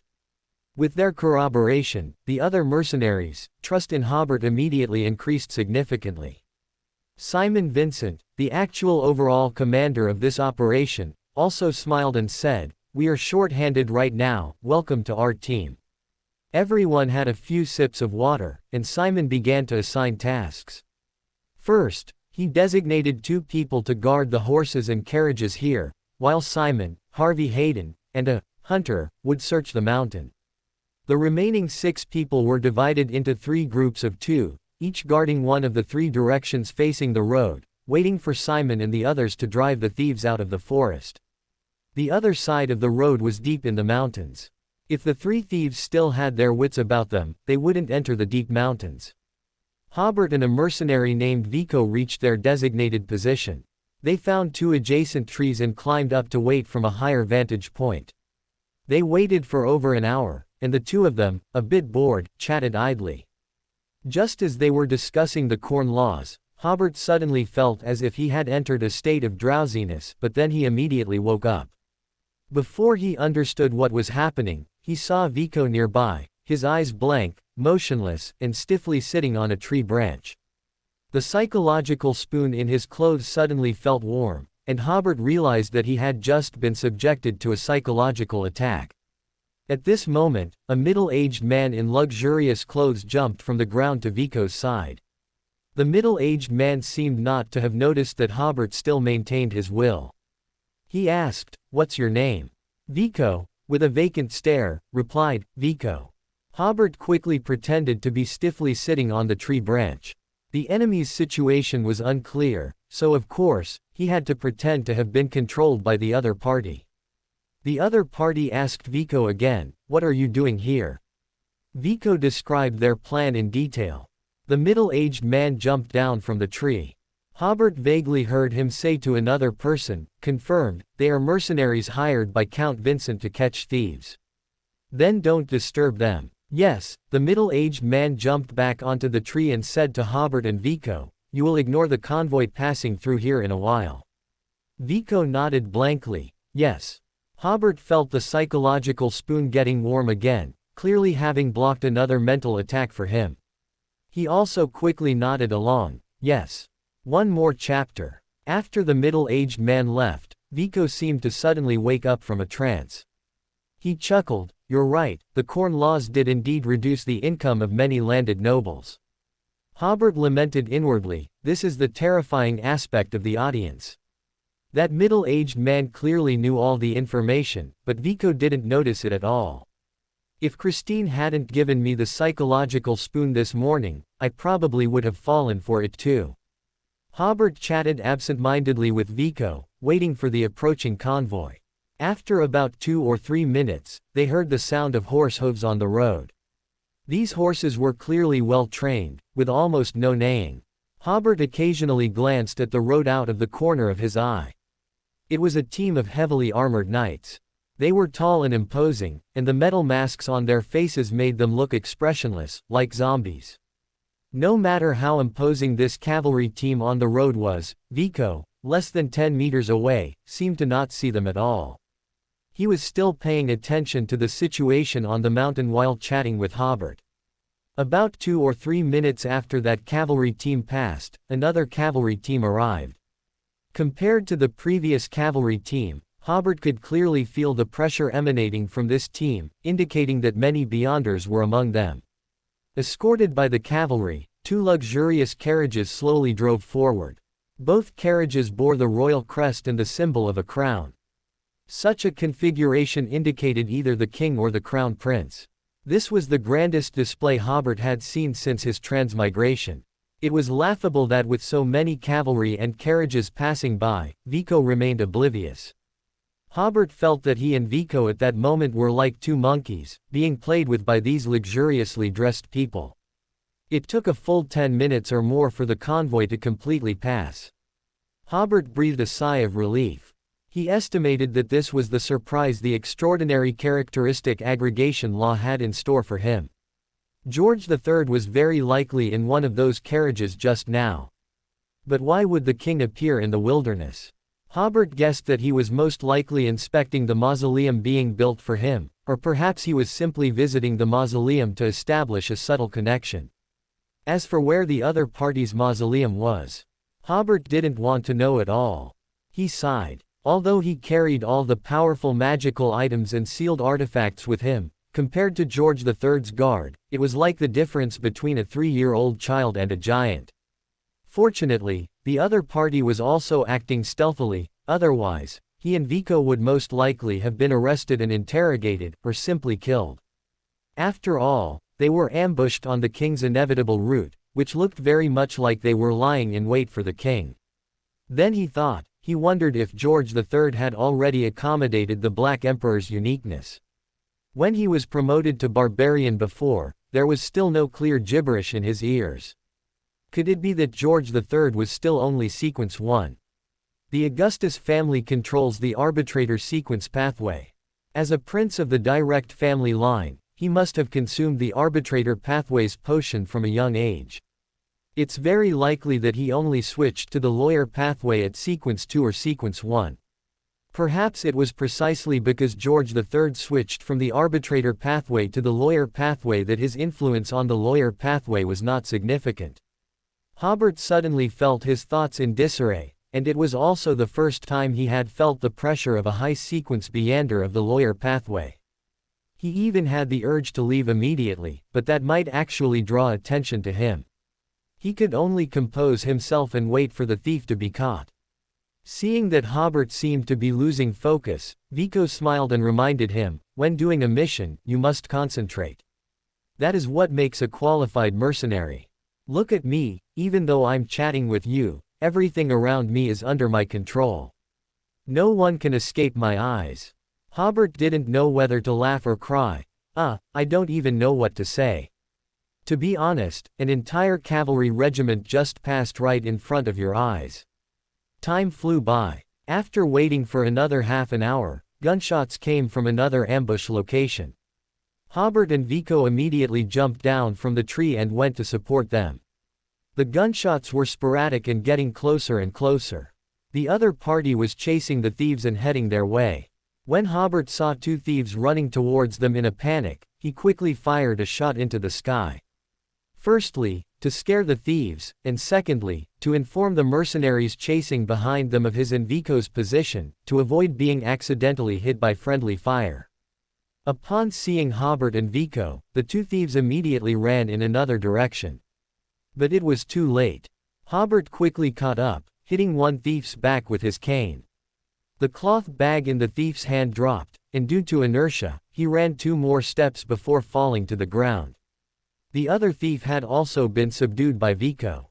At this point, the 2 mercenaries who had been chasing behind arrived, breathlessly helping Hobert and Vico tie up the 2 thieves. Vico asked, "Why are there only 2? The mercenary who had caught up replied, "One of them continued to flee after I warned him, and I shot him." As he spoke, he kicked the thief. "See if you'll run now." The kicked thief immediately let out a pig-like scream. Hobert, who had been silent, now noticed that the cloth bag the thief had dropped contained the stolen goods. Several jeweled ornaments had fallen out of the cloth bag, including a ring with a simple design, set with a ruby in the center. Hobert changed his angle of vision to avoid the weeds on the ground and looked again. Yes, this was the ring Viscount Glaint had entrusted him to find. He glanced at the other 3 mercenaries and the 2 thieves, preparing to use the psychological spoon to hypnosis them, making them ignore his subsequent action of picking up the ring. But then he thought, if Earl Vincent counted the stolen goods and didn't find this ring, it would definitely arouse a series of suspicions from the Earl. Hobert sighed, wishing he knew the opening incantation. He could have taken out the contents of the ring and thrown the ring back. However, Viscount Glaint valued the contents of the ring greatly and did not tell him the incantation to open it. After a brief consideration, Hobert decided not to take any risky actions. As long as he knew where the ring was, there would be other opportunities in the future. Thinking this, Hobert joined the conversation with the 3 mercenaries, chatting and laughing with them. A few minutes later, Simon and Harvey Hayden quickly walked over. Simon was in front, and Harvey Hayden and the hunter were dragging a person behind, who was likely the 3rd thief. Vico pointed to the cloth bag on the ground and said, "Mr. Simon, this is the cloth bag that fell from the thief. It has never left the sight of us 4. Simon walked over and picked up the cloth bag and the fallen jewelry. Those useless inspectors are still investigating the scene. They probably never dreamed that the thieves have already been caught." Vico chuckled. Relying on them to catch thieves is less reliable than finding a diviner on the roadside to do a divination. Hobert thought to himself, have you suffered a loss from a diviner? Or have you not suffered a loss from a diviner? The thieves had been caught, and Simon generously paid the reward. Harvey Hayden and the hunter each received £50, and Hobert and Vico, as well as the other 2 directly involved in the capture, each received £20. Even the 2 other mercenaries who were watching the horses and carriages, and just showed up, were given £10. However, he only promised these remunerations. Hobert and the others would only receive them upon returning to Backland. Then Simon looked at the 2 thieves on the ground. They must have accomplices, we need to interrogate them. It's rare for an author to add extra chapters for readers' recommendation votes now. Some friends have also advised the author that there's no need to add chapters for recommendation votes, as they are basically useless now. However, when the author checks the friends who cast recommendation votes for him every day, his heart still feels warm. There are names he has recently become familiar with, names of friends who have voted for the author since his first book, and many new names. Seeing these names, the author feels especially motivated when writing, so the tradition of adding extra chapters for recommendation votes continues. Additionally, there are about 30 more monthly votes needed to meet the standard for an extra monthly vote chapter. The author asks for a wave of monthly votes. Hearing Simon's words, Harvey Hayden stepped forward and began the interrogation with, "Whip of Pain," quickly obtaining information that their accomplices, or rather, the instigators, were still in Backland. However, the thieves had not seen what the instigator looked like specifically, they only knew that the instigator appeared to be male, wearing a hood and face mask, making it impossible to discern any facial or hair features. Simon asked, "How did you avoid our eyes and ears and sneak into my house to commit the theft?"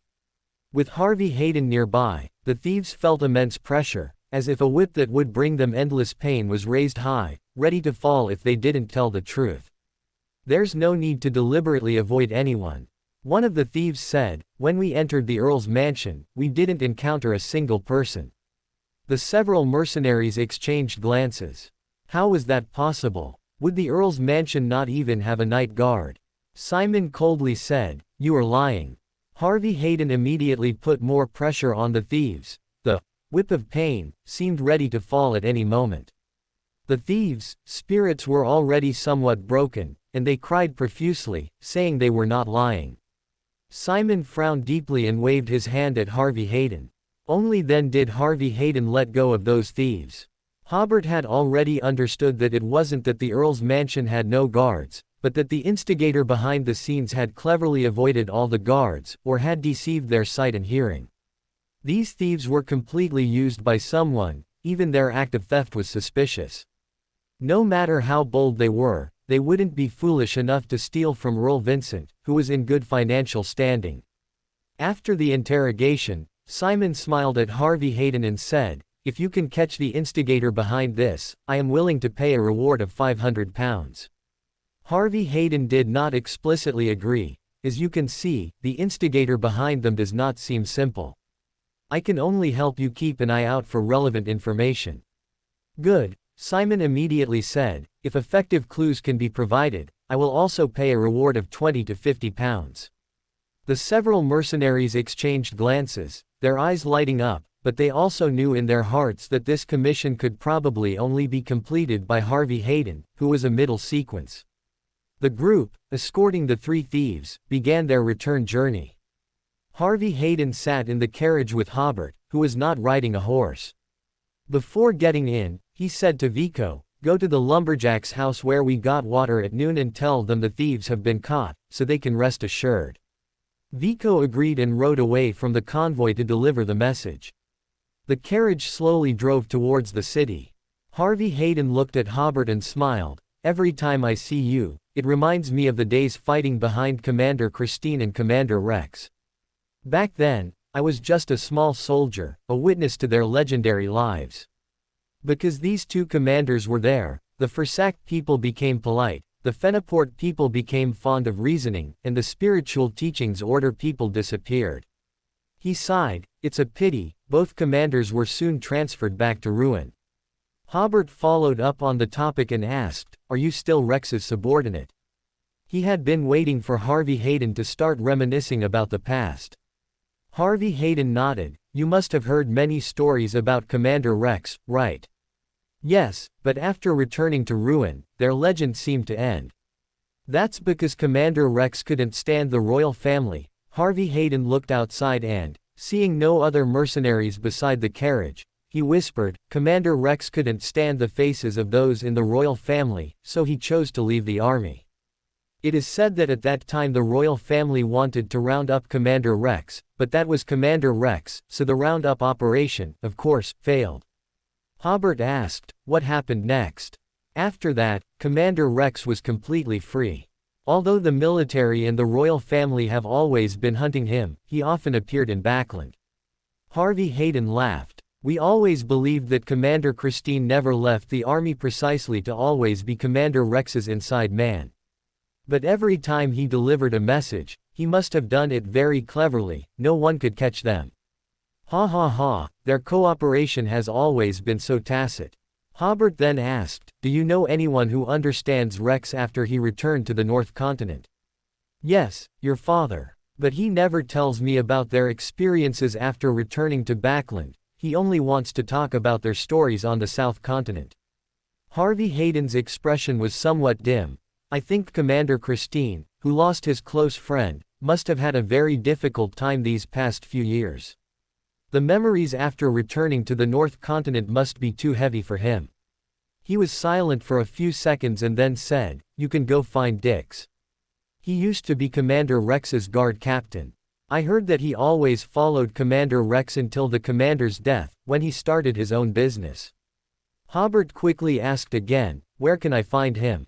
His company is at 1899 Nicro Street. If you say you are Commander Christine's eldest son, he will definitely drop everything he's doing to see you.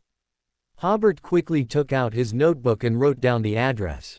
Their subsequent casual conversations revolved around Harvey Hayden's experiences on the South Continent, which gave Hobert many new insights into the geography and environment of the South Continent. The group returned to Backland, and it was already completely dark. Especially with Backland's perpetually foggy weather, as soon as the sun set, the city completely plunged into night. Simon took them back to Earl Vincent's mansion, paid them their reward, and had the kitchen prepare dinner for them.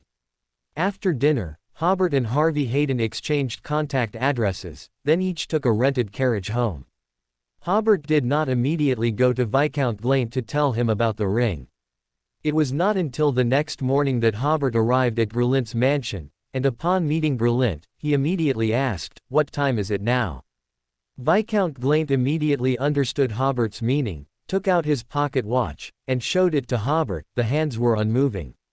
So the two went to the study together, and Hobert briefly described how he encountered Brulint's father's ring yesterday. Brulint was first surprised by Hobert's efficiency, then he sneered, Vincent, he always claimed to be my father's best friend. Finally, he also felt it was a pity. I wonder if we will still have a chance to steal the ring. Perhaps, Hobert said, I plan to convene a meeting of the Justice League. Perhaps this small organization can attract a few noble youths who, like you, are interested in mysticism, which might provide us with an opportunity to steal the ring in the future. It was only yesterday, after seeing what might have been George III's carriage, that Hobert suddenly realized that in the ruined kingdom, nobles were still the most powerful people. And the Justice League that Hobert had formed on a whim happened to have two noble scions, who could be used to expand their noble circle in Backland, and perhaps play a huge role at some point. Brulint's eyes lit up. That's a good idea. Hobert continued, but the premise is that you disclose the purpose of finding the ring to the other three initiators. This made Brulint a little hesitant. I trust their character, Hobert said. Of course, whether or not to disclose the purpose of finding the ring is up to you, but being honest with them is very different from them finding out the truth themselves. He said, you can think about it first. How about the first gathering at 9 a.m. on Tuesday, held at your mansion? Even if you don't plan to reveal too many secrets to them, it's good to exchange information. Brulint nodded. Okay, this is a mysterious organization we initiated, so of course we have to manage it well. Hobert then said, next, I will inform Miss Audrey. How about you write to inform Miss Hugh and Furs? No problem. Visiting Audrey was a plan Hobert had long had. As Audrey's lawyer, he naturally had to communicate regularly with his noble employer. In addition, he had previously promised to tell Audrey about the transaction with Utravsky, but Hobert had not found time to visit Audrey in the past week. Hobert took a carriage to Earl Hall's mansion, informed the servant at the door that he wanted to visit Miss Audrey, and waited for more than 10 minutes at the door before Audrey's personal maid invited Hobert in. Audrey's beauty once again made Hobert feel pleased, and he generously praised her beauty. Audrey smiled and had Hobert sit in her living room. Hobert first stated that he wanted to tell some occult stories. Audrey, through observation, immediately understood Hobert's intention and had her personal maid leave the living room as well. After listening to Hobert's new transaction with Bishop Utravsky, Audrey sighed, Mr. Hobert, your connections are truly extensive. Hobert smiled and shook his head. No, it's just good luck. Then he said, are you free on Tuesday? I think our Justice League should have a gathering. Audrey excitedly said, of course I have time. We should have had a gathering a long time ago. That was their mysterious organization. After finalizing the gathering, the two chatted. Earl Hall's butler suddenly knocked on the door, saying that Earl Hall wanted Hobert to come over. Upon seeing Earl Hall, Hobert realized that he was invited to look at a contract. The Earl said, originally, I wanted to invite Barton Lawyer over, but I heard you were here, and today is Sunday, so I called you over to help take a look.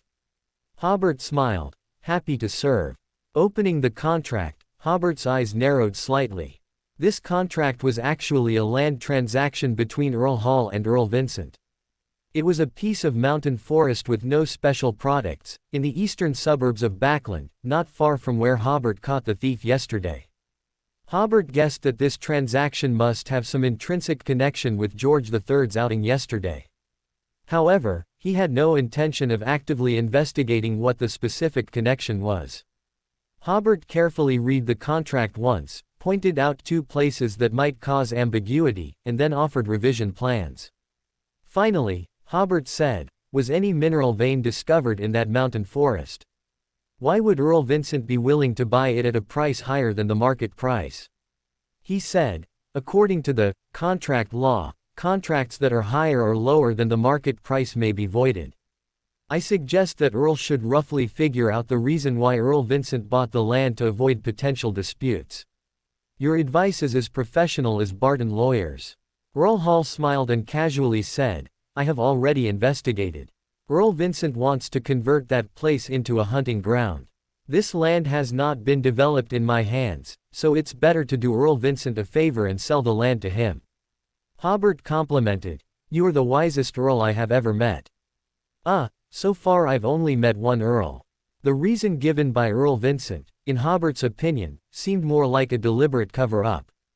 Could it be that a Tudor Empire-era ruin was discovered there, and George III went to see if it could be converted into a tomb yesterday? Hobert shook his head. Without relevant information, it was difficult to make an accurate guess. After bidding farewell to Earl Hall and Audrey, Hobert went to the Mercenary Club for lunch and attended the afternoon gathering. However, there was nothing he valued at this gathering, so after attending the gathering, Hobert went to the information wall room on the 3rd floor and walked around. He hadn't been here for about 2 weeks, and the information here had been updated. On the wall where tasks were posted, Hobert saw the task posted by Simon Vincents, to find the mastermind behind the thief who broke into his house. Hobert only briefly acted as a mercenary yesterday, and he had no intention of continuing to develop in this industry.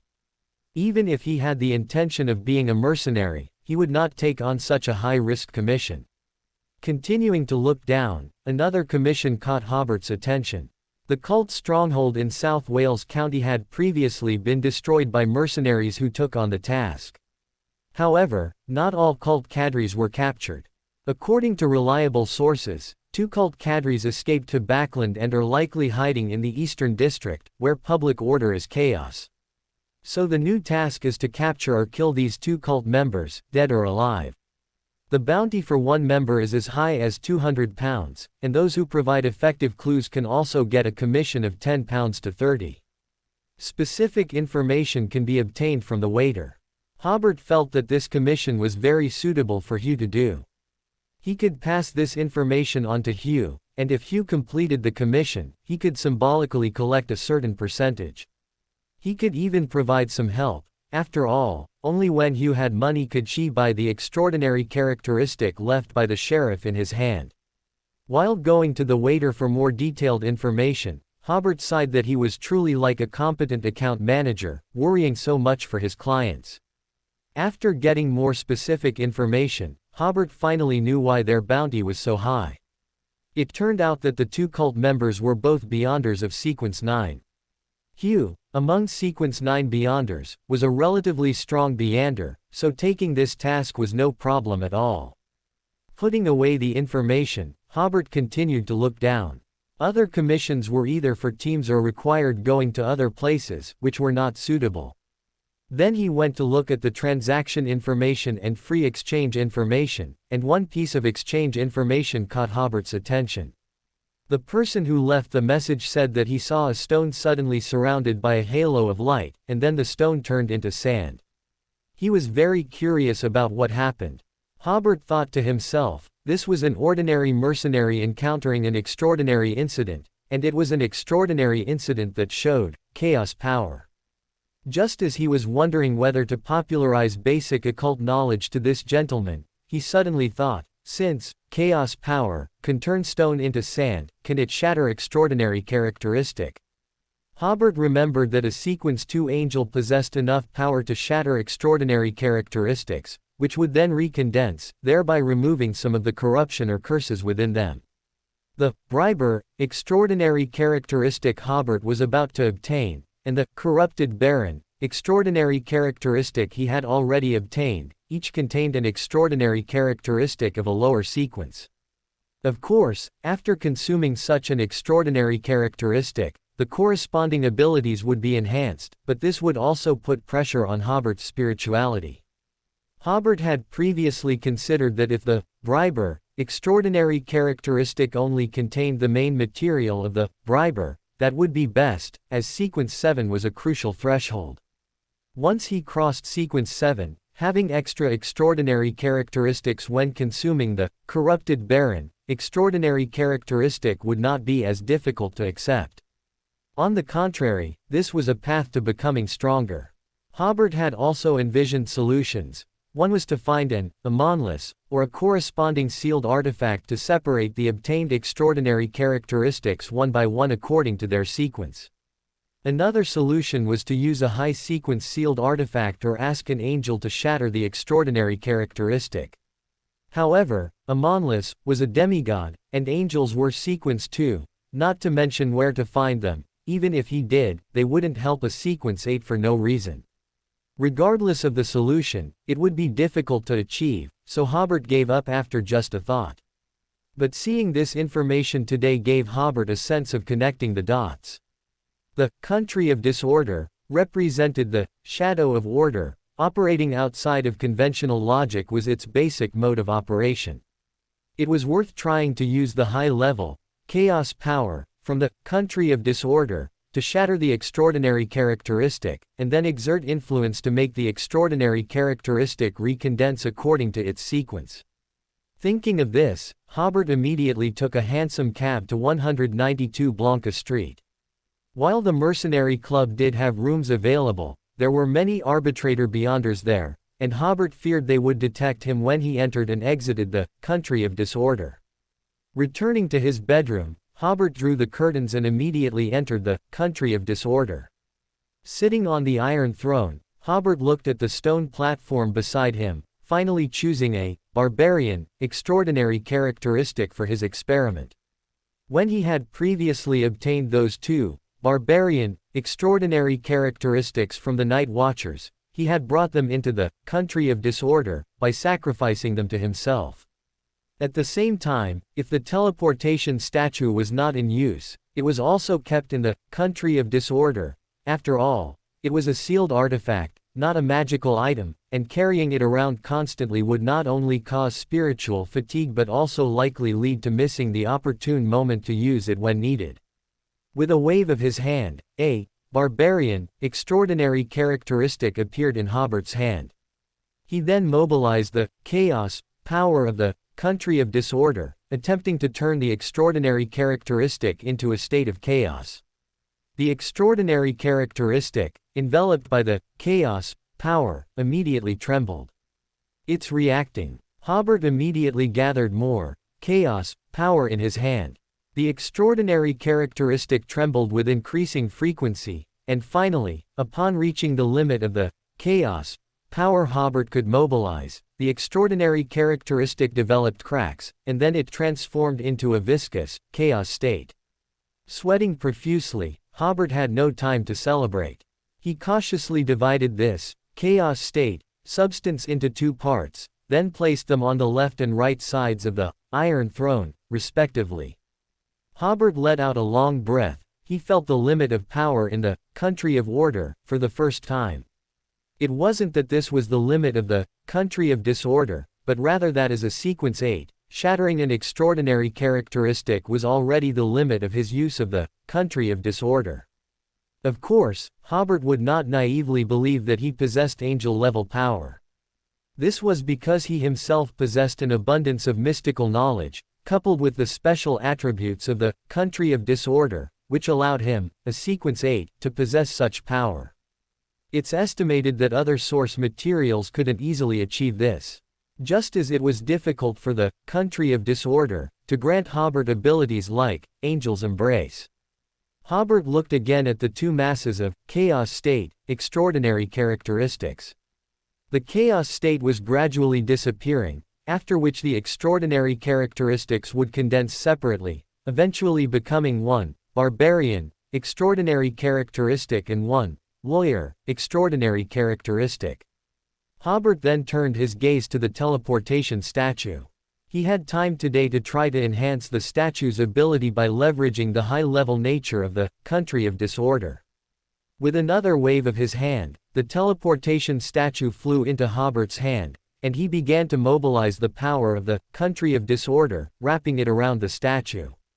Hobert clearly felt that a part of the power seemed to be absorbed by the statue. The statue underwent a noticeable change, becoming even darker than before, so dark it was almost shimmering.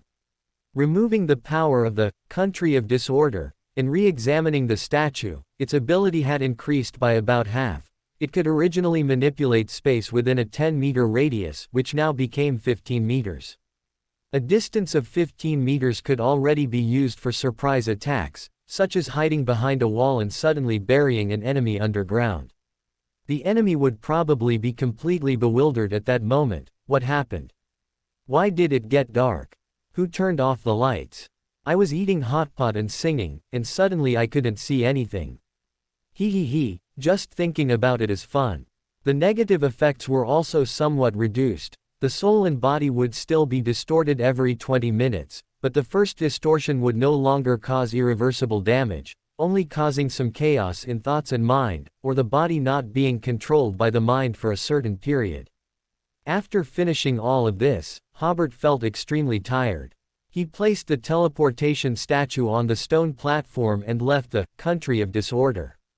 Back in the real world, it was already completely dark. Hobert rested for a bit, then went downstairs to prepare dinner in the kitchen. But as he passed the armchair, Hobert suddenly felt the sloth god's revival within him.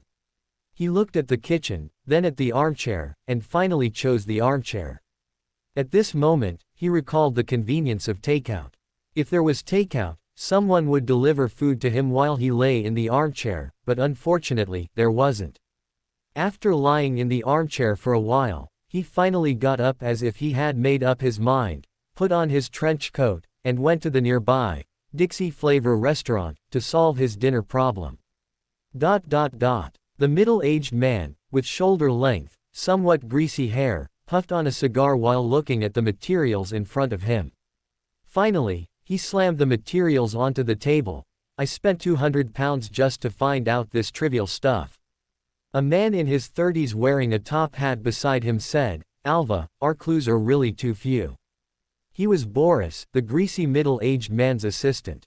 Alva, holding the cigar, spread out the materials again, pointing to a spot and asking, "What does it mean here by night watchers suspected of involvement?" After interviews by 2 detective assistants, Boris explained, on the night of the incident, the residents of Rose Street seemed to have all fallen into a deep sleep without exception, so the investigators believed the night watchers were involved. It was precisely because of this suspicion that the other party immediately gave up on continuing the investigation.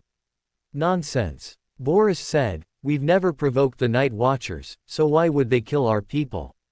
The Tamara family's council was already preparing to send people to investigate this incident, as 2 Sequence 6 Beyonders had died inexplicably, and an investigation was certainly necessary. Moreover, the judge among these 2 Sequence 6 Beyonders was a junior highly favored by a council member, and the corrupted baron's father also held some power within the family. Originally, these simple tasks were given to them to gain experience, but they ended up dying in Backland. This put some pressure on Alva. He couldn't escape accountability from the council. He only hoped to find out the truth before the investigators arrived, which might lead to a lighter sentence. But then he found out these things. How was he supposed to explain this to the people from above? Should he say that the Night Watchers killed their people? Even if it were true, the people from above couldn't take it seriously. Otherwise, that was a church with a true God, while the Tamara family was merely an extraordinary family hidden in the shadows of history for over 1,000 years. Alva took a deep drag from his cigar and re-examined the material. So, they were killed on Rose Street, right? Boris said, that's a possible assumption. However, he continued, the other party seems to have sufficient anti-divination abilities. We can't find any clues at all. Alva was a little surprised. I'm just very curious, how did that family traitor named Apton find so many powerful helpers? To silently kill 2 Sequence 6 Beyonders, at least 3 to 4 Sequence 6 Beyonders, or 1 Sequence 5 Beyonder, must have participated. Otherwise, even if the opponent's sealed artifact was strong, it would be impossible for no one to survive. Boris speculated, perhaps Apton has already defected to an extraordinary power. Maybe it's the Ruin royal family. Alva thought this reason was very good. To avoid being targeted by the Ruin royal family, the family's power in Backland didn't even include middle sequence arbitrator Beyonders. But this time, a judge suddenly appeared in the operation. This made sense. This extraordinary battle required a very strong middle sequence Beyonder to provide backup for such a complete victory. And Backland was the Ruin royal family's home turf. Alva and Boris exchanged glances, believing this conjecture could be reported. On Monday morning, Hobert arrived at the law firm and reported Mr. Stan's case to Barton. Hobert also asked the coachman to deliver the dried meat and wild vegetables brought back earlier to Barton. Barton smiled, received another tip from a client. Hobert nodded. This is the client's recognition of my work. Barton handed a more complex case to Hobert. This case is for you to handle. Hobert took it and looked. It was a commercial dispute.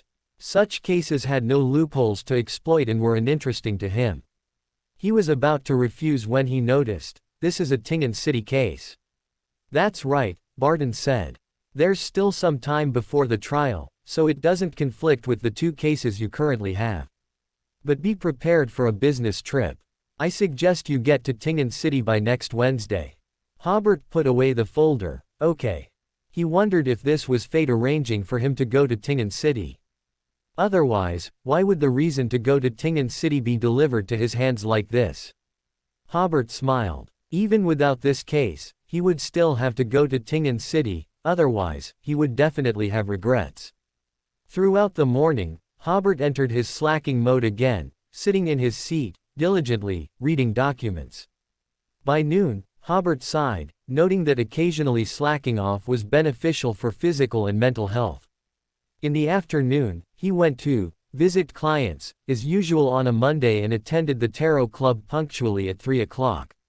Upon returning to the magnificent palace, Hobert suddenly noticed an extra figure opposite him. The Sun had joined the Tarot Club.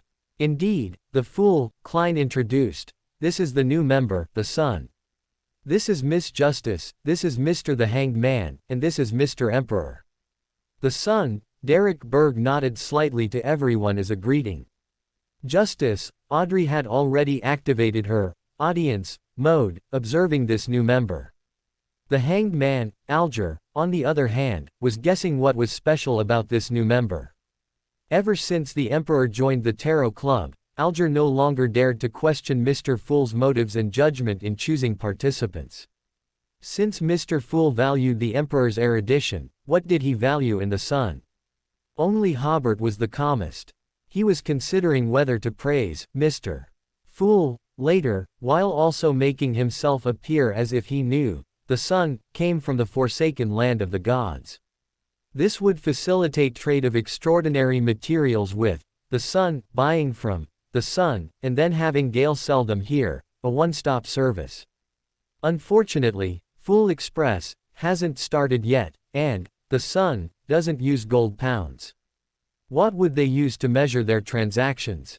As for Hobert revealing that he knew some information about the Forsaken Land of the Gods, if it were at another gathering, even a Justice League gathering, Hobert wouldn't expose himself as having so much knowledge.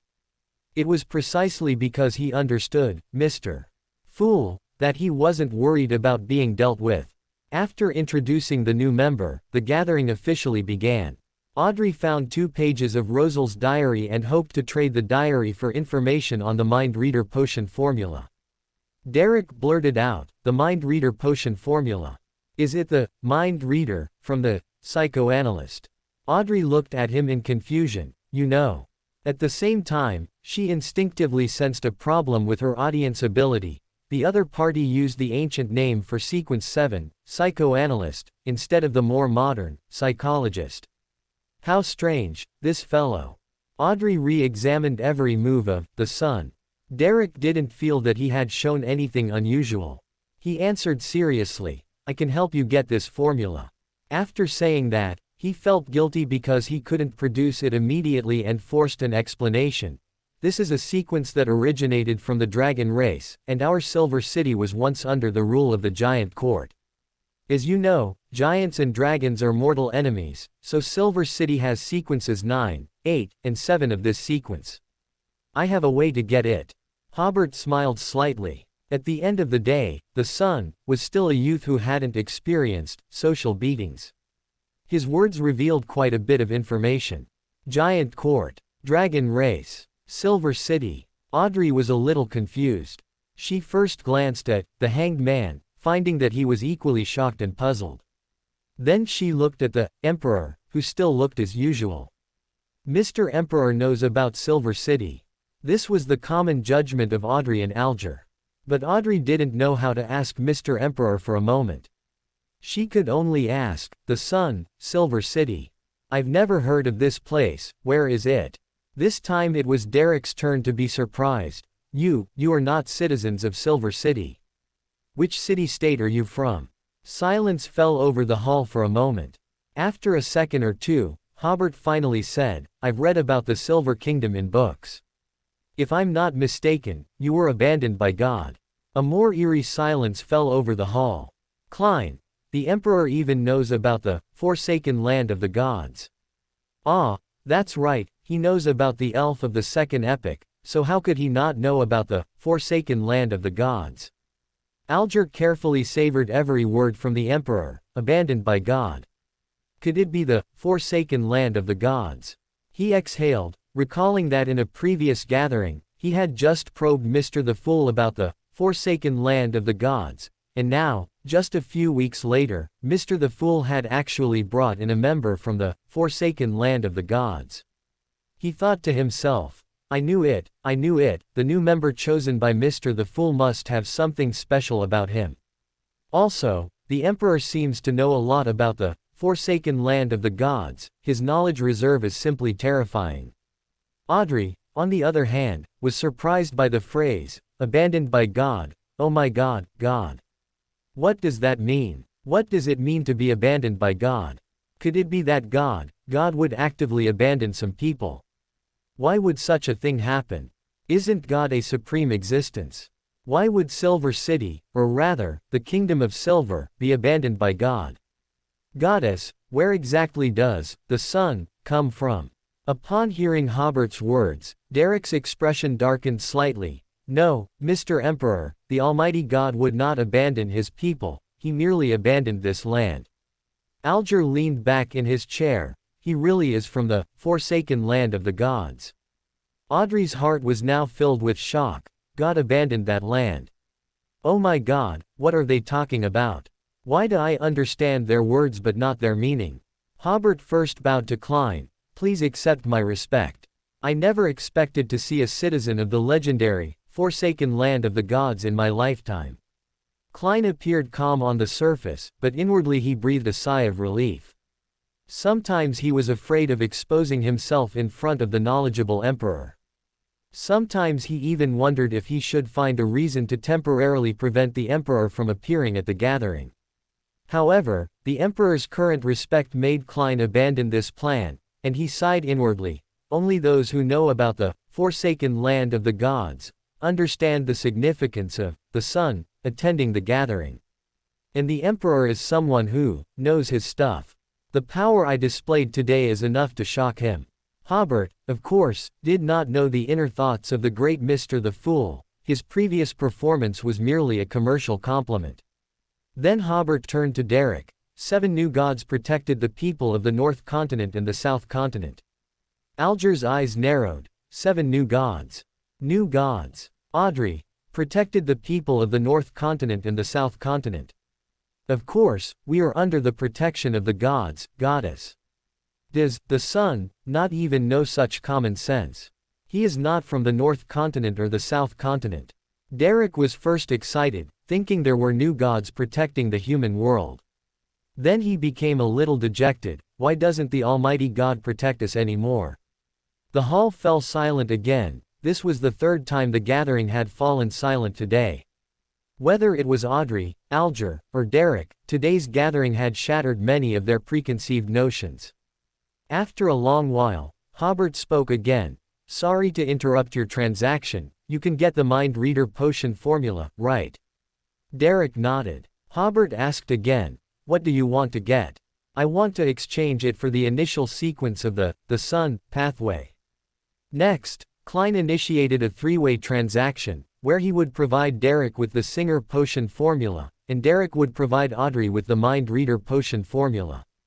He said, from the principle of equivalent exchange, the sun is at a disadvantage.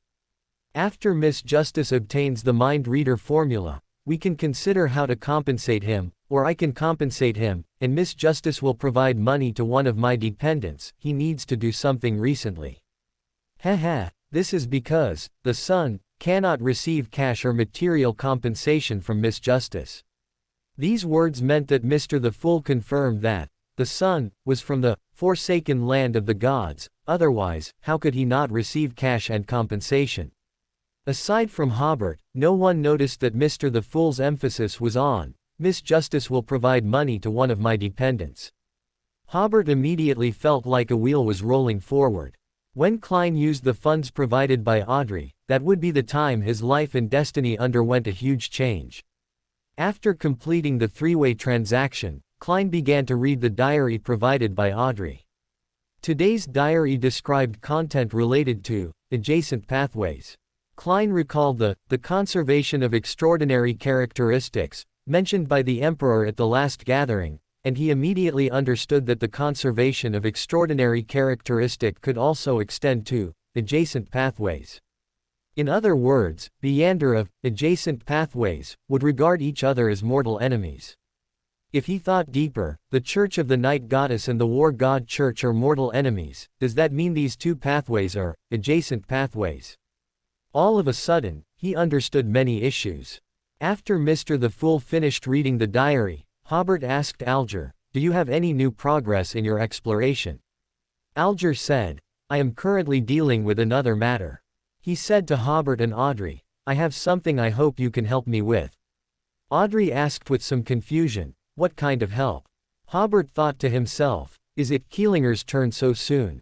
Indeed, Alger said, I received intelligence that the great pirate general known as Hurricane General Keelingers has secretly come ashore and infiltrated Backland. I don't know what he wants to do. I hope you can help me find his whereabouts. As for the subsequent matters, you don't need to risk yourselves. Hurricane General Keelingers, one of the 7 pirate general. Audrey said with a slight excitement. After becoming a Meander, what was the first thing she wanted to do? Of course, it was to come into contact with those figures who previously only existed in noble legends. Alger solemnly introduced. Yes, he is a sequence 6 of the Sailor Pathway, and he also possesses a magical item. He is quite cunning and cruel, do not try to deal with him. He looked at the Emperor, but unfortunately, the Emperor seemed uninterested. Hobert was naturally not interested. Although he now had many magical items and a sealed artifact, he also knew the gap between himself and a sequence 6. This was not just a difference of two sequences, but also the gap between low sequence and middle sequence, and Keelingers also had that shepherd glove in his hand. After becoming a sequence 7, Hobert only then had the confidence to challenge a sequence 6. Alger turned to Klein. "Mr. the Fool, may I request your dependent to provide assistance at a critical moment? I will pay a price that interests you."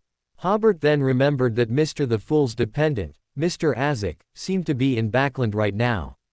Hobert also thought that it might not be a good idea to contact Mr. Azek rashly. He decided to leave it to fate. If he met him, it meant they were fated; if not, there would be no loss. Derek, perhaps because it was his first time attending such a gathering and he lacked experience, revealed information about the shepherd, allowing Alger to gain a lot of intelligence without spending a single penny. From then on, everyone inwardly had an impression of this new member, simple and a bit reckless. After exchanging information about Keelingers, this tarot club meeting concluded. Returning to the real world, Hobert estimated the time and realized there was about half a month until the Night Watcher squad in Tingen City was attacked. He planned to reach Tingen City by this weekend to make some preparations in advance. Stretching, Hobert returned to the law firm to prepare for Bob's lawsuit.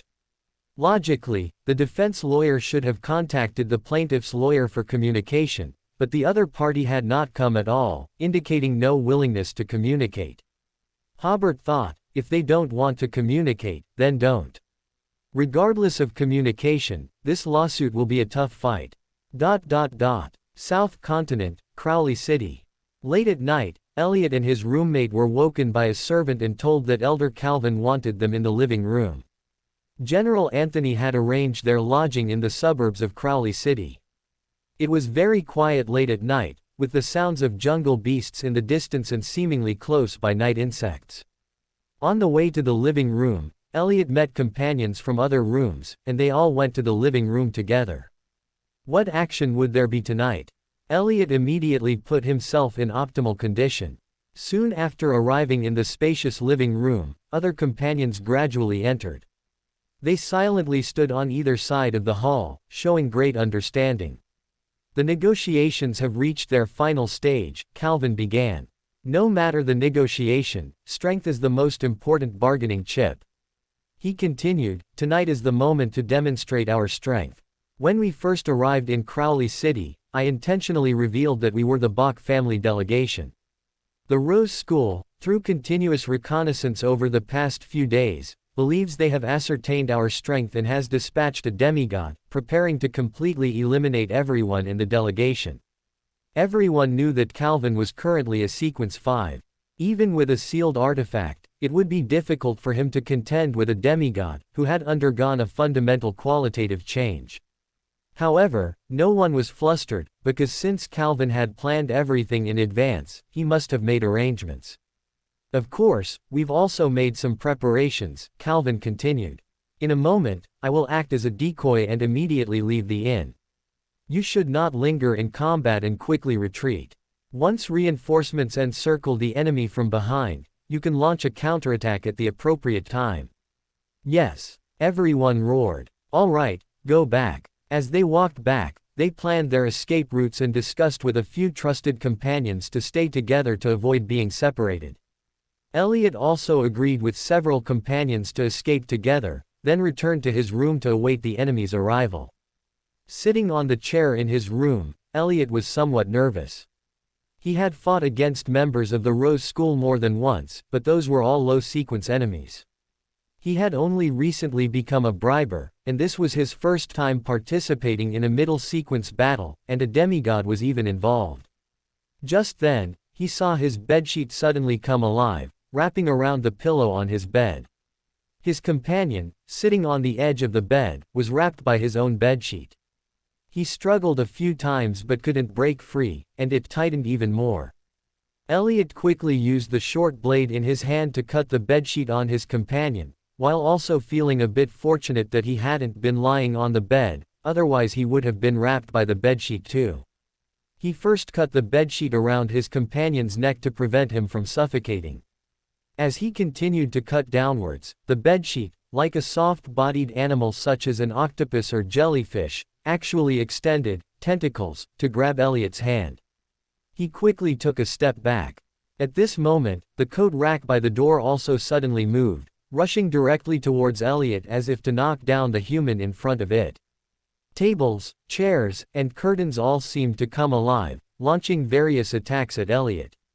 The most critical thing was that Elliot felt his clothes also seemed to have a life of their own, trying to stop his every movement. If it were an ordinary person, seeing these everyday objects come to life, they would have fainted from fear long ago. People like Elliot were trained as assassins from a young age. The more bizarre things happened, the more they would force themselves to calm down. Elliot dodged the desk's impact, picked up a water glass from the table, and threw it towards the coat rack and other objects, completing the process of bribe. Weakening. The movements of these objects immediately slowed down, especially his clothes, which were no longer as tight. Then Elliot entered a berserk state, and kicked away the chair rushing towards him. His companion also, due to the weakening of the bedsheet's power, used the strength of a barbarian to tear it open. Run. This was Elliot's only thought now. He caught up to the erratically moving coat rack, and regardless of how it struggled in his hands, Elliot used it to break through the window. Unexpectedly, the broken glass also seemed to come alive, flying towards him. Elliot kicked over the running table and hid behind it. But those pieces of glass seemed to have eyes, circling the table and soaring into the air. Elliot could only shield his face with his arms, preparing to withstand the glass's attack. Chaos. Suddenly, from the direction of the living room, Calvin's voice came. The glass suddenly began to swirl in the air of the room like flying insects, as if it had suddenly lost its target. Then, Elliot, standing up, saw Calvin swiftly leave the inn. Something seemed to be following him, yet nothing seemed to be following him. In the room, the glass fell to the floor, and the table that had been struggling to get up was now motionless. If it weren't for the broken window and the mess on the floor, Elliot would have preferred to believe that everything just now was a nightmare. Is this what a demigod is like? He hadn't even seen his shadow, yet he was already exhausted by his abilities. The sound of fighting came from the courtyard, immediately pulling Elliot from his contemplation into a battle state. Members of the Rose School, following the enemy demigod, launched a surprise attack on the inn. Elliot immediately fled with a few companions according to their pre-planned escape route. They defeated the enemies blocking them and escaped into the jungle. The pursuers behind them followed closely. Elliot and the others seemed to have been scared witless by the surprise attack and now only knew how to flee, with no thought of counter-attacking. After fleeing for a few minutes, a long horn suddenly sounded behind them. The pursuers immediately stopped. It was not the first time the two sides had clashed. They naturally knew this was the Bach family's attack horn. A strong wind blew, and the large trees along the way suddenly swayed violently. The living corpse and werewolves immediately turned and fled. But they were still a step too slow. As the strong wind swept past, even the living corpse, whose bodies were as hard as steel, had their limbs severed and fatal cuts inflicted by some force within the wind. This was an attack from the Bach family's sealed artifact, Wind Blade. The Wind Blade didn't kill everyone in the squad of pursuers in front of Elliot. Two lucky individuals dodged the Wind Blade's attack, and a few quick reacting ones didn't suffer fatal attacks. For members of the Rose School, not suffering a fatal attack meant they could continue fighting. Thus, an extraordinary battle was inevitable. Elliot felt for the first time how insignificant his own strength was. In this extraordinary battle, long planned by the family, he, a Sequence 7, was too negligible in both ability and strength. He only knew that he had to fight desperately and constantly be careful to avoid the enemy's fatal attacks. But soon, reinforcements arrived, and members of the Bach family quickly gained the upper hand. Then followed encirclement, breakthrough, counter-breakthrough, and finally pursuit. Except the roles of the pursuers and pursued had changed. The surviving Rose School members ran in front, and Elliot and others chased behind. Elliot and the others only stopped when the overall commander of the battle blew the horn to cease pursuit. Members of the Bach family began to converge towards the direction of the horn, while low-sequence members responsible for cleaning up the battlefield gathered the enemy's bodies, totaling over 20.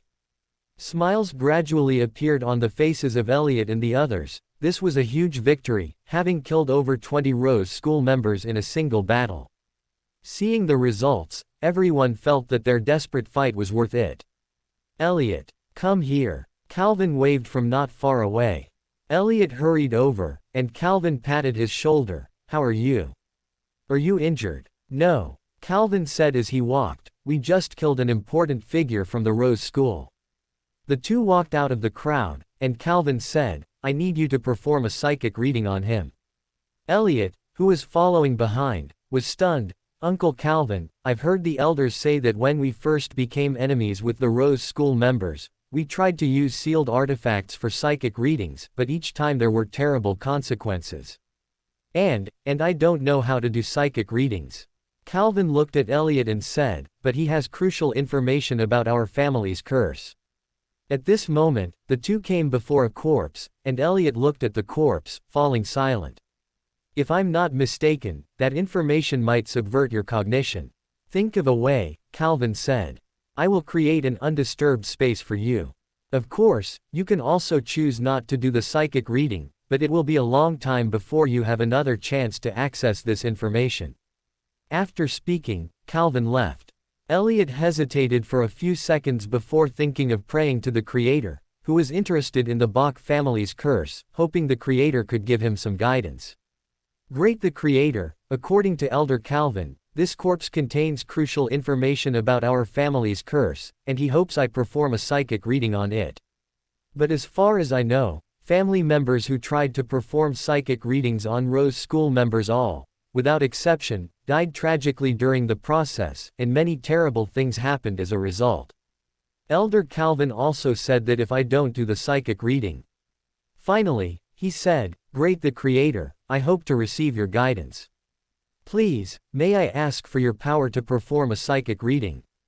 If I do a psychic reading, how can I avoid terrible consequences? He prayed several times but received no response from the Creator.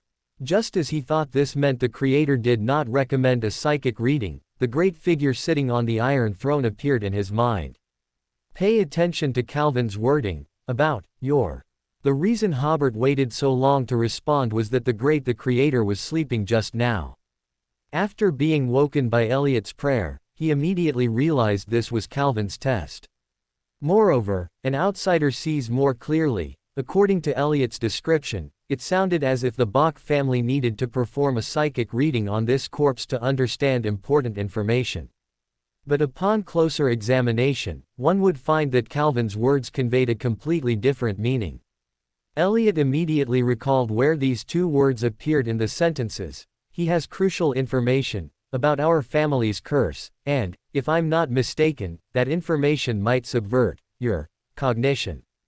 It was information about the family's curse, not he might have, or should have, information about the family's curse. It was to subvert your cognition, not that information will definitely subvert our cognition. Elliot wasn't stupid. With this reminder from the Creator, he immediately understood. Elder Calvin already knew the information that could be obtained during the psychic reading. He just hoped to use this psychic reading to let me know this information, and also to. It was also to test him. Elliot said somewhat flustered, Great the Creator, I have never voluntarily revealed information about you. This is an accident. The Creator sat there quietly, which made Elliot even more flustered. After about a few seconds, the Creator said, Prepare the ritual to receive my power. Elliot finally breathed a sigh of relief. Then, as he prepared the ritual, he found his earlier thought ridiculous. The Creator surely knew he hadn't revealed information about it. He further thought that the Creator's willingness to help him with the psychic reading was a direct response to Uncle Calvin's test. Didn't this mean that the Creator was willing for more Bach family members to know of its existence? This made Elliot somewhat excited, believing it was an important step in getting the Creator to help lift the curse. As for the Creator also having the ability to perform psychic readings, this didn't seem surprising, after all, it was a mysterious and great existence. Soon, the ritual was set up. Elliot began to recite the Creator's honorific name. Creator of human order. I implore your gaze and favor. I implore your power, that I may communicate spiritually with this Rose School member before me. Elliot's eyeballs turned completely black, seemingly losing his pupils. Without anyone teaching him, he grasped the remaining spirituality of the Rose School member in front of him and silently chanted in his mind, the secret about the Bach family's curse. The secret about the Bach family's curse. After chanting 7 times, the gray fog in his vision changed, revealing blurry buildings and blurry figures. Hobert, in the country of disorder, also watched a movie, just like last time. The face of the person opposite in his vision was blurry, indicating that the other party's sequence was very high. A psychic reading at the level of the psychic necklace simply couldn't make out his face. Teacher Zatwin, do you mean that the Bach family's curse has nothing to do with us? The blurry-faced Zatwin said, that's right, the Bach family's curse is in their bloodline, not a curse in the realistic sense. Then why did they always say we cursed them? Zatwin, they need an enemy. Suddenly, an arm covered in eyes and a fanged tongue extended from behind Zatwin. The psychic reading process abruptly stopped. The Rose School's angel, or perhaps even the god of disorder itself, projected power through the Rose School member's spirituality. The scene before Elliot astonished him. The moment the spiritual medium process was interrupted, he saw the corpse in front of the makeshift altar sit up, its eyes tightly shut, one hand covering its face, and the other reaching out towards Elliot. In its outstretched palm, an eye full of blood vessels slowly opened. Elliot immediately felt his spirit body tremble, as if warning him that the eye before him was extremely dangerous. From its wrist, a fanged tongue grew out, and a power seemingly containing countless curses quietly descended upon this land. Elliot at this moment was like a lamb to the slaughter, stiff all over, unable to put up any resistance. From its arm, an ear with bone spurs grew out, and an extremely evil, extremely mad power spread around. Elliot felt his soul about to leave his body, ready to die tragically in front of the altar at any moment. On a hill 2 kilometers away from Elliot, Jonas, the demigod dispatched by the Forsake Empire, and General Anthony, the nominal ruler of this land, were leisurely looking out at the demigod battle in the distance. Jonas smiled. I didn't expect the elusive Bach family to have 2 demigods. No, it should be at least 2 demigods. This time, the Rose School will definitely suffer losses. He said, with such strength, they are indeed qualified to cooperate with us. Anthony stood slightly behind Jonas. The question is whether their ambition will grow in the future until they are beyond our control. Jonas smiled. Do you think the royal family has no angels? Or does the war god church have no angels? In front of an angel, a demigod is as fragile as a baby. Anthony bowed slightly. Yes, it was my oversight.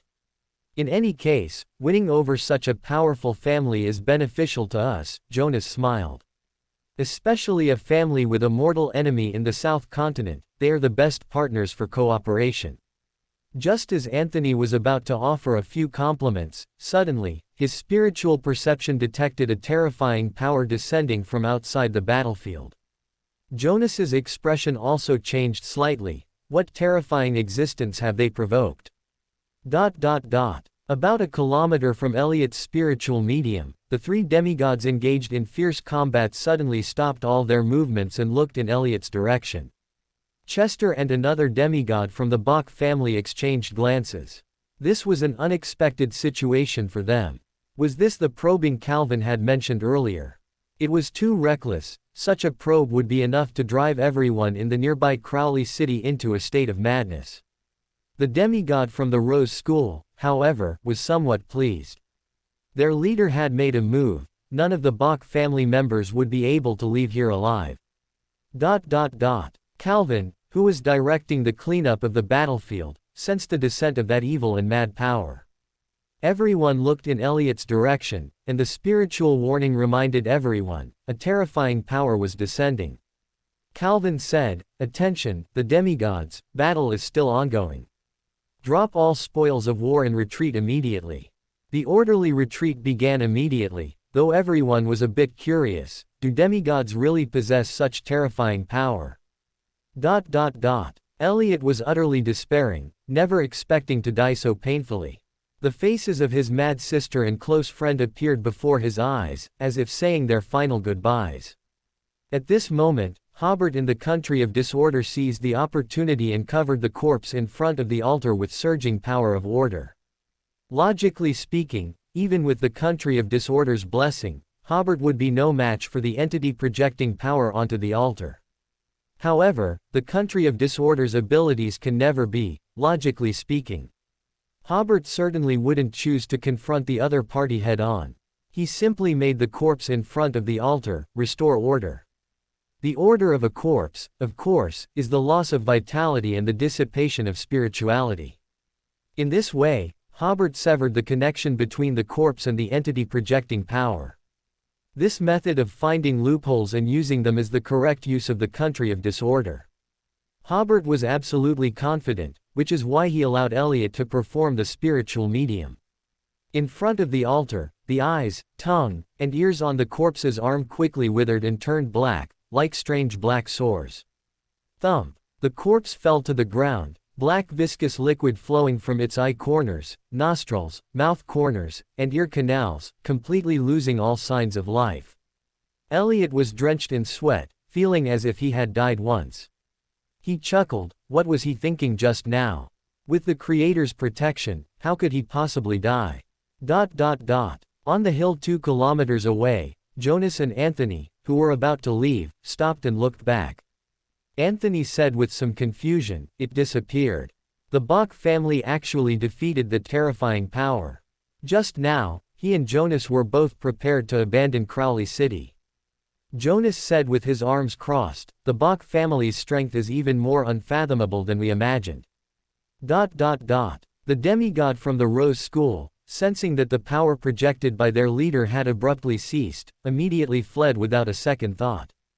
That was their leader. That was a god-slaying fiend.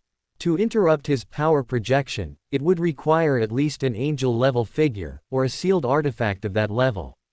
If they didn't leave now, they wouldn't be able to. Basically, a demigod cannot stop another demigod who is determined to escape, especially the thick-skinned demigods among the Rose School.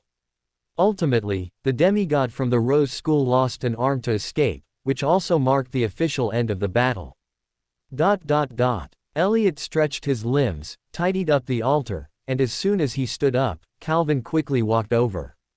Calvin looked at Elliot, who, apart from a slightly pale face, showed no other abnormalities. You completed the spiritual medium." Before Elliot could say anything, a mysterious figure, seemingly surrounded by swords, suddenly appeared in the air above him, radiating black holy light even in the dark night. Calvin immediately felt a suppression in his status, making him instinctively want to kneel. Hobert, seated on the Iron Throne, cast a trace of chaos power towards Calvin, who immediately felt a pain 10 times more severe than the family's curse. He fell to the ground in agony, immediately showing signs of losing control. After about 10 seconds, Calvin's loss of control became difficult to suppress. Just as he was about to lose consciousness, the agonizing feeling suddenly disappeared, and his body felt an endless power of order. The signs of losing control instantly vanished without a trace. Elliot came over to help the tearful, snot-nosed, gasping Calvin. "Uncle Calvin, you must not test a god." Calvin stiffened, immediately wanting to kneel and beg forgiveness from the great existence among the swords, but that great figure had already disappeared. After Hobert punished Calvin, he did not immediately leave the country of disorder. He prepared to wait and see Calvin's reaction. He mocked himself in his heart. How is this like a customer visit, to see if the customer has been fooled by me? Feeling bored, he thought of the divination result from earlier. Although the divination process was interrupted, the information Elliot wanted to know was already clear. The Bach family's curse had nothing to do with the Rose School. This curse truly came from the family's bloodline. This also made Hobert abandon his last bit of wishful thinking. He had always believed that the Heller family and the Bach family should have intricate connections. These two families likely bore the curse in their bloodlines for the same reason. If this curse truly came from a high-level Beander of the prisoner pathway, the matter would be the easiest to resolve. As long as the curse caster was killed, the curse would naturally disappear. Although achieving this was also very difficult, for Hobert, it was indeed easy to solve because such a curse was entirely within Hobert's knowledge. What he had to do in the future was to patiently become stronger and then defeat the curse caster. However, tonight's divination result was that the curse had nothing to do with the Rose School. Everything returned to its initial state. This curse was full of unknowns, and investigations could only be started from the Heller family and the Bach family. But what frustrated Hobert was that both of these families were obscure, making it seem very difficult to conduct an effective investigation. Now he only had two clues. The first was Rex, and he decided to find time to visit Rex soon. The second clue was the Bach family's elder council. They must know some secrets of the Bach family, which strengthened Hobert's determination to support Elliot. Thinking of this, Hobert observed Calvin again through Elliot's star. He looked somewhat panicked, and his attitude towards Elliot was much more respectful. Hobert sighed, the goal has been achieved. Just as he was about to leave the country of disorder, Hobert suddenly noticed that the star representing Raft was entwined with a fine thread like a red line. Hobert was startled. He had been busy recently and hadn't observed Raft for a while. Had something unexpected happened to him? So Hobert's spirituality spread to the star representing Raft. At this moment, Raft was running wildly on a deserted street. Clearly, he had some secret operation tonight. On his back, there seemed to be a black shadow. Hobert adjusted the angle of his true sight, and indeed, a blurry black shadow was lying on Raft's back. But Raft seemed oblivious. This is somewhat like a shallow possession. Could it be the Red Angel, Medici, and the evil spirits mixed together from his two mortal enemies? Hobert pinched his chin. This was the only possibility. He didn't expect Raft to be possessed now. Then Kay's later investigations and divinations of Raft must have been interfered with by this evil spirit. He tried to recall the plot points about Raft, but this was truly a minor character, and he hadn't focused too much on Raft when reading the book. Then Hobert thought, if he's possessed, then he's possessed. He didn't plan to help Raft escape for now. It wouldn't be too late to help him when he proved useful. Thinking of this, Hobert sank the star symbolizing Raft into the pool, so as to avoid the Red Angel tracking him back to the country of disorder along the true site just now. Facing a figure of the Angel King level, sufficient caution was required. On the streets of Backland at night, Raft only got into a hired carriage a few streets away from where he was excavating the ruins. Just as he got into the carriage, the Red Angel, attempting possession for the first time, suddenly looked into midair. Solomon. Another voice among the evil spirits said, he, over 1,000 years of underground life has corroded your walnut-sized brain. The third voice said, that's right, when you just invaded the mind world of this Tudor descendant, didn't you notice? A new black emperor appeared over 100 years ago, and Solomon completely fell. Two idiots, have you forgotten Solomon's gaze? The second voice said, we're not like you, willingly being Solomon's dog. The third voice said, you would, of course, remember Solomon's gaze. This is the most basic loyalty of a hound to its master. Medici sneered, you don't even have the qualifications to be dogs. After more than 1,000 years, they still hadn't developed the idea of peaceful coexistence. Of course, neither Raft nor the coachman could hear their arguments.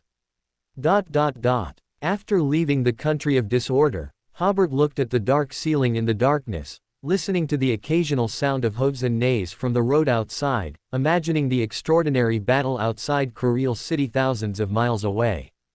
Starting tonight, he officially intervened in the Bach family as the creator. If handled properly, this demigod family would definitely be a considerable help in the future.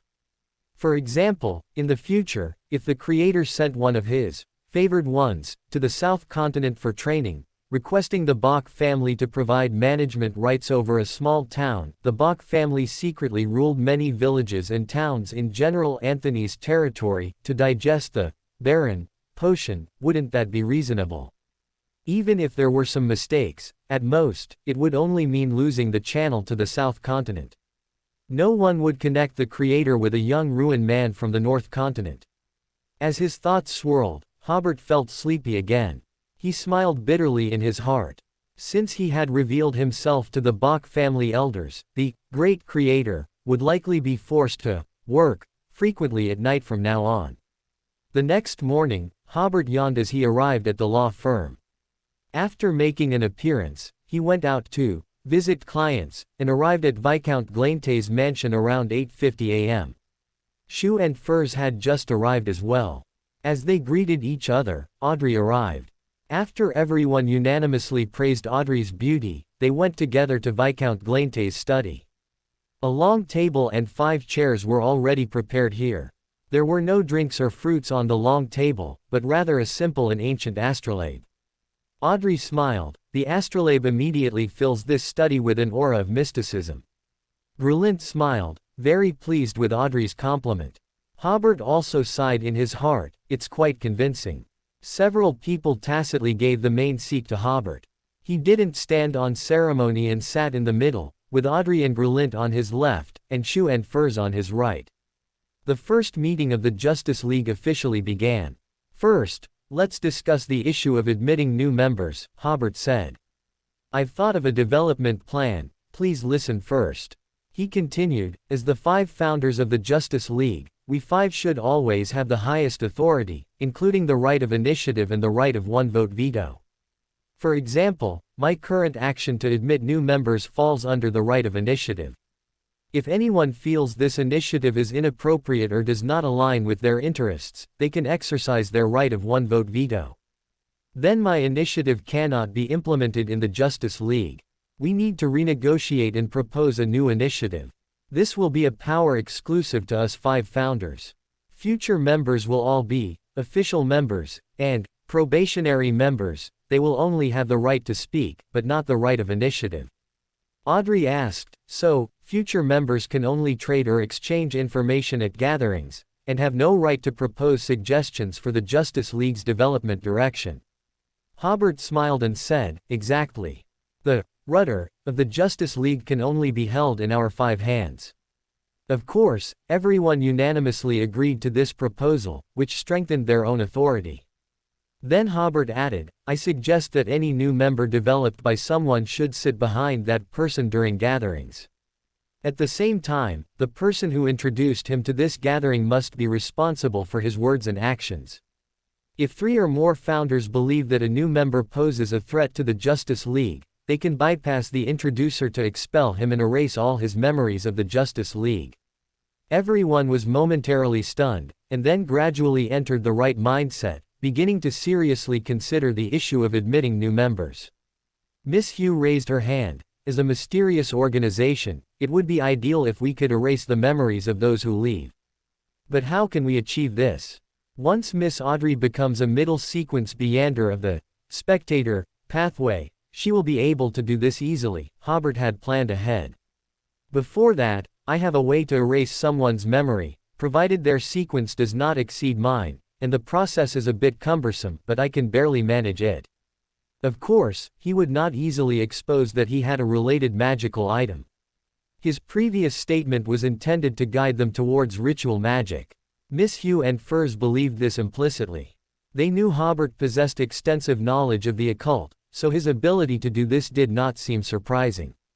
Audrey and Viscount Glaint both lacked sufficient knowledge, but Hobert's previous reliability made them trust his words more. Hobert's proposal for admitting new members was approved by everyone, and thus the Justice League's first initiative was passed. Before this gathering, Audrey had only thought such gatherings were fun, and Miss Hugh and Furs hadn't taken the Justice League too seriously either. Hobert used the proposal to admit new members to make the Justice League much more standardized, and the 3 ladies gradually shed their dismissive attitudes. Then, Hobert smiled and said, we haven't sat together and chatted in a long time. Now we can communicate freely. Many pieces of information that seem insignificant to oneself might be very crucial to other members. We can also conduct some transactions, just like at ordinary Beander gatherings. He said, I'll start. I want to ask Viscount Glaint, who is already a pharmacist, if he can formulate medicines that nourish spirituality. I think Miss Hugh and Miss Furs also need such medicines. Furs immediately realized, you mean our spirituality was damaged in last week's battle. Last week's battle. Audrey, as a spectator, immediately grasped the key point. She first cast an expectant look, hoping Hobert could elaborate, and then she worried about Hobert and their spiritual condition. Exactly, Hobert replied. Currently, I have already treated the permanent damage in the spiritual body, but I still want to nourish my spirituality. And you two were further away at the time, so the damage you sustained should not be significant, otherwise you would have noticed it earlier. He certainly felt Audrey's curious gaze, so he briefly explained, last week, Miss Hugh, Miss Furs, and I participated in a battle between Beyonders. Audrey said with some excitement, I wonder when I can also participate in an extraordinary battle initiated by the Justice League. Girl, you're a bit narcissistic. Hobert was a little helpless. Who said it was a battle initiated by the Justice League? Can you not get so carried away? He smiled and said, that wasn't a very good experience, and you, well, I mean the spectator abilities you will gain in the future are not suitable for direct combat. At this time, Audrey was still nominally looking for traces of the psychological alchemists and seeking the possibility of becoming a spectator. Miss Hugh and Furs, hearing Hobert's words, also looked at Viscount Glaint with some concern.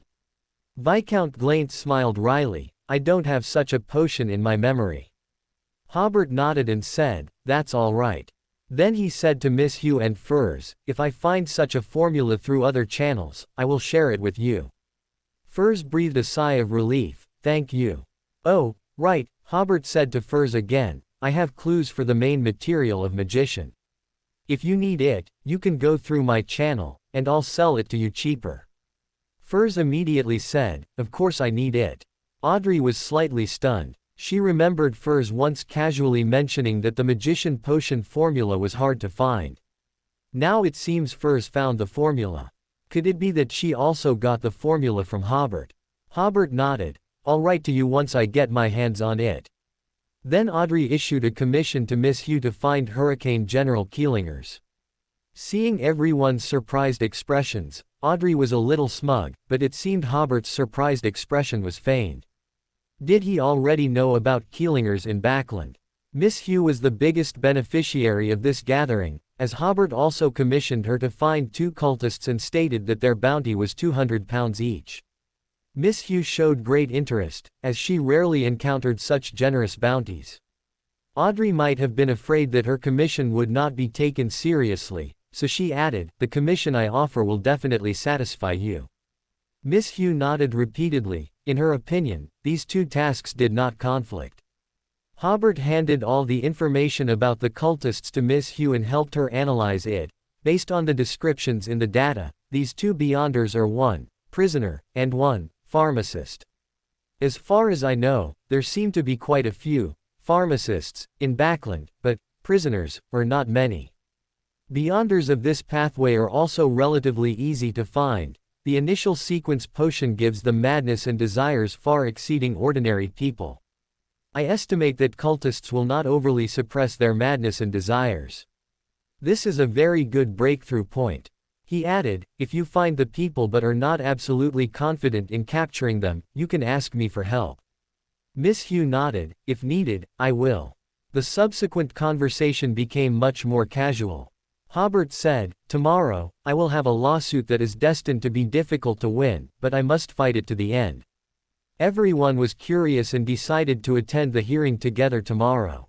After the gathering, Hobert returned to the law firm to fully prepare for tomorrow's lawsuit. After work, he took a carriage home to his house in Queen's District and enjoyed a dinner in a harmonious atmosphere. During the after-dinner chat, Christine asked Hobert, I heard you're fighting for more compensation for an injured worker. Hobert nodded, yes. Do you need me to step in and help coordinate? I want to try to solve this problem myself, Hobert said with a smile. If my ability isn't enough to solve this problem, or if it requires pulling strings, it won't be too late to ask you to step in. Christine smiled and nodded. Donna asked curiously, isn't it normal to get compensation for a work injury? Why does it sound like it's hard to get compensation from what you're saying? You can get compensation, but it's too little, Hobert said with a smile. I won't tell you the specifics, it's not always better to know things earlier. Christine nodded in agreement. Then Hobert brought up his business trip to Tingen City next week, and Christine said, Tingen City, ah. My adjutant from when I was in the South Continent is in Tingen City now. You can stay at his home when you're on your business trip. Hobert was first stunned, then said, I'll still stay at a hotel, I don't want to bother him. The hotel conditions are too poor, Christine said with a smile. It just so happens that you can help me deliver a handwritten letter. Hobert could only agree, all right. Back in his room, Hobert slept soundly. Early the next morning, he took a hired carriage, first heading to the poorhouse to pick up Bob. What Hobert didn't expect was that Dai Li was also there. After the carriage started moving again, Hobert joked, Miss Daly, you don't seem very busy today. Dai Li smiled, occasionally, I also need to check on the work status of my informants. The two exchanged smiles, with only Bob looking a bit nervous. A few seconds later, Dai Li said, recently, the church has also started paying attention to the issue of work injury compensation. Mr. Bob's case is very representative, so the captain asked me to come and observe. Hobert nodded and began to communicate the case with Bob, reviewing materials, and making final preparations. Around 8:10, the three arrived at the courthouse. To their surprise, quite a few people were already in the spectator seats, starting with Bob's co-workers in the front row. Next were Hugh, Audrey, and others sitting in the left corner. Dai Li was surprised to see Audrey. She knew this was Count Hall's daughter, a devout follower of the goddess, but she didn't expect her to come and observe. And after seeing the person in the right corner, Dai Li sat down beside him in surprise. Eakins. Why are you here? Eakins, with his firm and clear facial features and messy brown hair, smiled. This case has sparked widespread discussion among the followers of the god of steam and machinery. The Archbishop asked me to come and observe. This person was none other than Eakins Bernard, the mechanical heart captain of the Backland Diocese, who wielded the Erod's magic mirror. Only then did Dai Li realize that the level of attention this case was receiving exceeded her previous expectations. After Hobert helped Bob and his co-workers sit together, he first waved to Audrey and the others, then tapped a girl next to him on the head. Donna, why are you here? Donna said with a mischievous smile, Tyrone and I skipped class to cheer you on. Hobert smiled helplessly, don't let it happen again. Donna nodded repeatedly, then continued to ask, Hobert, how do you know that lady who looks like an angel? She was referring to Audrey. Hobert said, that's a client of mine. Liar. She doesn't look 20 yet, does she? How can she be your client? Believe it or not. Hobert took out his pocket watch, glanced at it, and gestured for Bob to enter the plaintiff's stand. The defendant Arnold and the judge took their seats one after another, and at exactly 8:30, the trial officially began. As the plaintiff's law firm, Hobert first stated the plaintiff's demands. Due to Arnold's inaction, Bob was disabled, so Arnold was sued for intentional harm. Eakins in the spectator seats quietly asked Dai Li, you seem very familiar with the plaintiff's law firm. He's our external personnel. Dai Li did not hide it. His defense strategy is very creative, Eakins said. Perhaps this lawsuit can really be won. Let's hope so. It was the defendant's law firm's turn to speak. Your Honor, the plaintiff's demands are clearly unfounded. The other party was not the defendant's law firm seen in the magistrate's court last time. He looked to be in his 30s, appearing mature and steady, and should be a relatively well-known law firm in Backland, though not yet at the level of a barrister. He pointed to the spectator seats. There are no, caution, safety first, signs posted in the courtroom. If someone in the spectator seats accidentally falls and suffers some injury, should the court and the judge be blamed for that? Hobert said, "The example given by the defendant's law firm is very different from Mr. Bob's situation. Bob had an employment relationship with Arnold, he was disabled while working for Arnold. And are those in the spectator seats employees of Your Honor?" Bob's co-workers immediately started booing and applauding. As soon as the trial began, the lawyers from both sides started a fierce debate. After 2 or 3 rounds of debate, the defendant's law firm realized that he couldn't gain any advantage with his eloquence, so he changed his defense strategy. "Your Honor, ladies and gentlemen, everyone actually knows very well that the main subject of this case should not be Mr. Arnold's intentional injury, but the issue of compensation for Bob. I hope Your Honor can make a judgment in accordance with legal custom and not be influenced by the plaintiff's law firm's sophistry. I think the judgment of this case is likely to affect future compensation issues between employers and workers. Ladies and gentlemen, previous compensation customs have maintained the stability and tranquility of Backland. In order for this stability and tranquility to continue, we should not set some bad precedents." Hobert secretly nodded in his heart. This law firm was much more skilled than the law firm he encountered in the magistrate's court before. He reacted faster and knew how to tie in things that Hobert would find very difficult to refute. Could Hobert, an ordinary law firm, really refute the stability and tranquility of Backland? Fortunately, Hobert was well prepared. "Your Honor, ladies and gentlemen, we are certainly willing to see a more prosperous and stable Backland. However, times are advancing, and society is developing. Previous laws and regulations do not mean they will always be applicable." He said passionately, "We are certainly willing to see Backland become more prosperous, but the prosperity of the land of hope should not be built on the blood and tears of workers, nor should it be built on the exploitation and oppression of the broad working class. Without adaptability, prosperity is just a mirage." Hobert's debate once again won everyone's applause, but this debate did not end there. Next, the lawyer for the defense argued that following old precedents was more in Backland's interest, while Hobert argued that the tide of the times was rolling forward, and the law should make corresponding changes. The two engaged in a back-and-forth argument. It wasn't until 2 or 3 rounds later that the judge lightly tapped his gavel. "Please do not engage in debates unrelated to the case in court." The debate between the two lawyers temporarily ceased. Next, Hobert attacked again, continuing to elaborate on Arnold's inaction and the causal relationship of Bob's disablement. However, the lawyer for the defense suddenly attacked Hobert and Bob from a moral standpoint, saying that Hobert was self-serving and that he was grandstanding for fame. He said that Bob was too greedy, that his demands were too excessive, and that they had exceeded industry standards, and so on. Hobert retorted, "I don't know by what standard the lawyer for the defense determined that I am self-serving. I think no matter what the standard, Mr. Arnold, sitting in the defendant's seat, adheres more to the principle of self-serving than I do, otherwise he wouldn't be a rich man, and I, who adheres to self-serving, am still just an ordinary lawyer." Furthermore, although the lawyer for the defense's words just now were very careful and did not constitute defamation, "Your defense method is too despicable, attempting to make my client feel uneasy through moral attacks. Gentlemen, if we are to judge by morality, is my client's latter half of life only worth £150? When did life become so cheap? When did a person's life become so cheap?" These words made everyone present fall into a brief contemplation, except for the lawyer for the defense, who looked coldly at Hobert, not expecting this obscure young lawyer in front of him to be the strongest opponent he had encountered since his debut. The judge tapped the gavel again. "This is a courtroom, please do not engage in moral debates." He asked, "Lawyer, do you have anything else to say?" Both the lawyer for the defense and Arnold heard that the judge was already leaning towards the plaintiff. If Arnold's charge of intentional injury was established, the plaintiff would have won the case.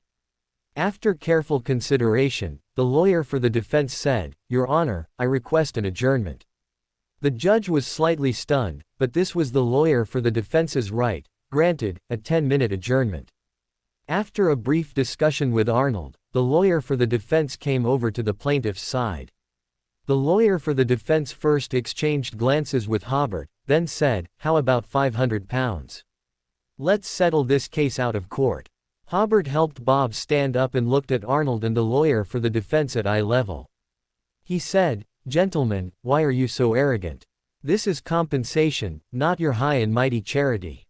He said, £500 is acceptable, but we cannot accept your attitude towards compensation. Mr. Arnold, please publicly apologize to Bob. The lawyer for the defense said, "Our patience has its limits. I return that statement to you exactly as it was given." Arnold suddenly said, "Young man, do you know that your current actions will ruin your life? Do you know who you are going against? You are going against the entire upper class of Backland. I can tell you this, I cannot lose this lawsuit. Because after today, the entire upper class of Backland will stand on my side." Hobert, is that right? Do you really not consider your future? Do you really want to challenge the rules of survival set by the gentlemen of Backland? A faint smile flashed across Hobert's face. "This is exactly what I pursue." He immediately felt the feedback of the potion's obvious digestion. His previous thinking was correct. Challenging the so-called rules of civilization was the barbarian. Arnold shook his head, somewhat incomprehensibly. He gestured to the lawyer for the defense, and the two returned to the defense table together. Hobert helped Bob sit down. "You won't regret not settling this, will you?" Bob smiled and said, "Although I seem to have little dignity left, what the lawyer just said suddenly made me feel that my remaining dignity is more valuable than £500. Hobert smiled and nodded. As soon as the 10 minutes were up, the judge announced, "Court is back in session. Lawyers for the plaintiff and defense, please make your final statements." As soon as Hobert stood up, he felt a spiritual warning. He scanned everyone, his gaze finally landing on the lawyer for the defense. The lawyer for the defense was a true lawyer, and he was currently using his extraordinary ability to distortion Hobert's thoughts. This indicated that Arnold was prepared to use despicable means to resolve the issue. Hobert sneered inwardly, still trying to distortion the thoughts of a barbarian. He simply injected his spiritual power into the psychological spoon, hidden in his lining, psychological suggestion. The lawyer for the defense immediately stood up. I was just now using my extraordinary power to attack Hobert, because I know a secret court regulation. As long as extraordinary power is involved, the judgment of this court is invalid. The judge will immediately adjourn, and after a stern warning to the person who used extraordinary ability, a new trial will be held on another date. Whether it succeeds or not, it can achieve my goal. As long as this court does not pronounce a judgment, a final decision cannot be formed, thus temporarily thwarting Hobert's demands. He covered his mouth with his hand in horror, but his voice still clearly reached everyone's ears. I previously used the same despicable methods to turn the tide, including a week ago. Prohibition. The judge suddenly said with a voice full of authority. He was a true judge. The psychological suggestion that Hobert had hastily planted earlier immediately disintegrated. Then Hobert suddenly burst out laughing. He seemed to be laughing at the lawyer for the defense's baseness, and also seemed to be laughing at the lawyer for the defense for revealing his inner calculations. Audrey, sitting in the corner, looked at the vanguard of justice, who was laughing, saw the cold-faced but somewhat helpless judge, and saw the uneasy lawyer for the defense. She decided to immediately draw this scene when she returned. It would surely be highly ironic. Hugh and Furs exchanged glances. They were also experienced beyonders and could tell at a glance that Hobert had won a complete victory in this clash of extraordinary powers. On the other side, Dai Li and Ekins's expressions gradually became solemn. They realized that this case might receive more attention in the future. Dai Li even worried whether Hobert could withstand the pressure.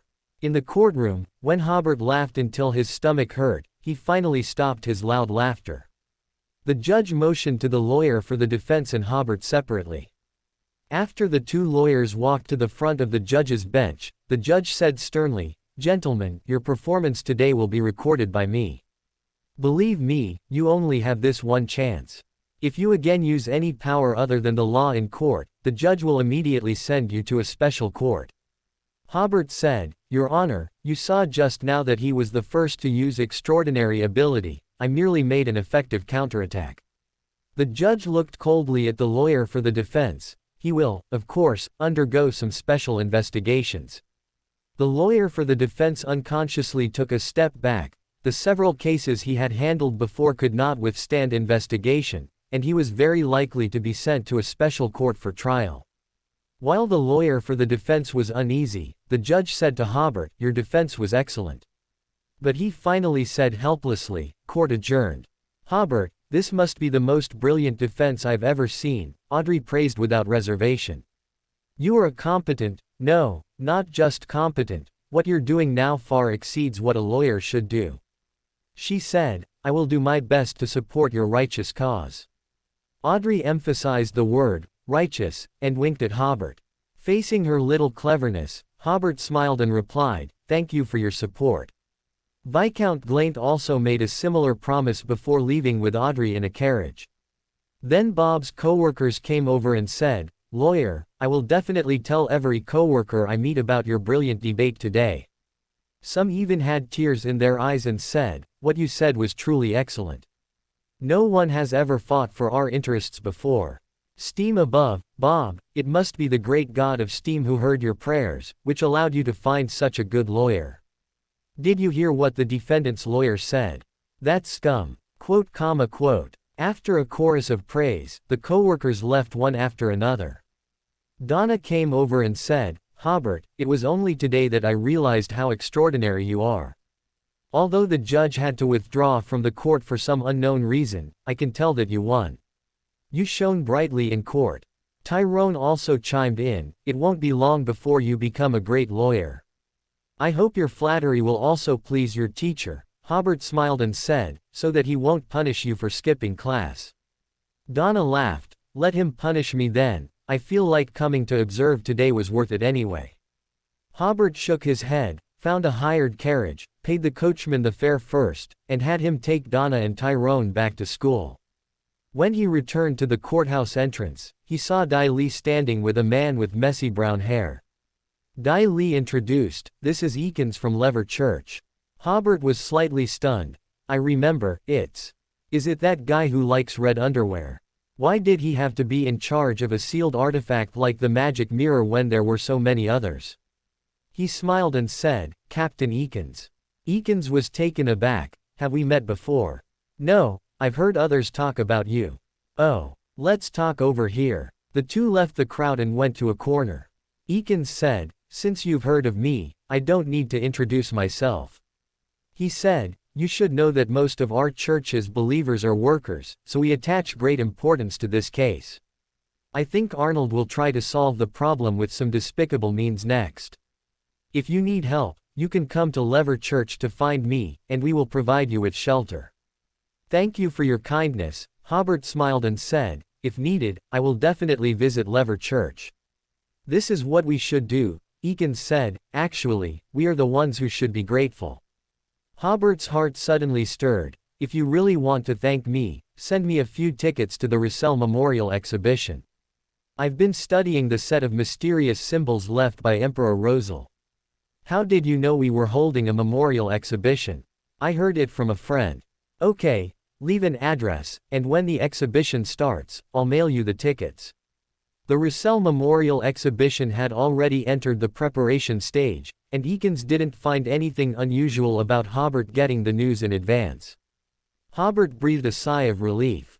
His mind was full of blasphemy card just now, and he hadn't seriously recalled the start time of the Roussel Memorial Exhibition.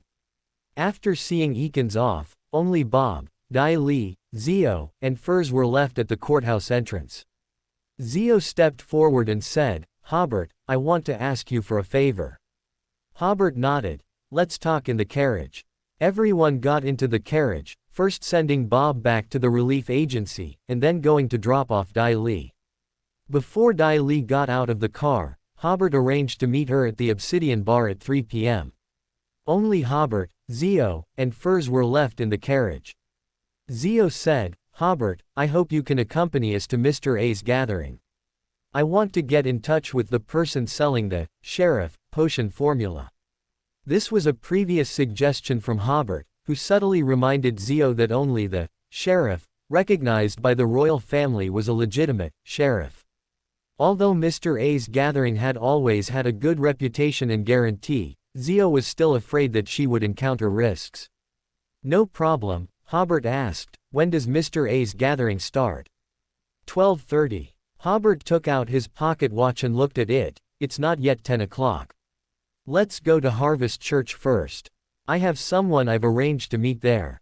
Okay. Arriving at Rose Street, Hobert carefully looked at the street and did not see any tailing people. Even if the Tamara family knew that their 5 family members had encountered trouble on Rose Street, they would not dare to conduct an in-depth investigation, nor would they dare to send people to tail anyone. Because their extraordinary forces in Backland were too weak. In this city, if there was no demigod backing them, they had to prevent their opponents from tracing them back in any matter. And Hobert could tell that the long-haired man who liked to smoke cigars, who appeared in the spiritualistic session, was not a demigod. Arriving at the entrance of Harvest Church, Hobert told Zio and Furs to wait in the carriage and asked the coachman to wait there. He put on his mask and got out of the car. The coachman was naturally happy to wait, as he was paid by the hour.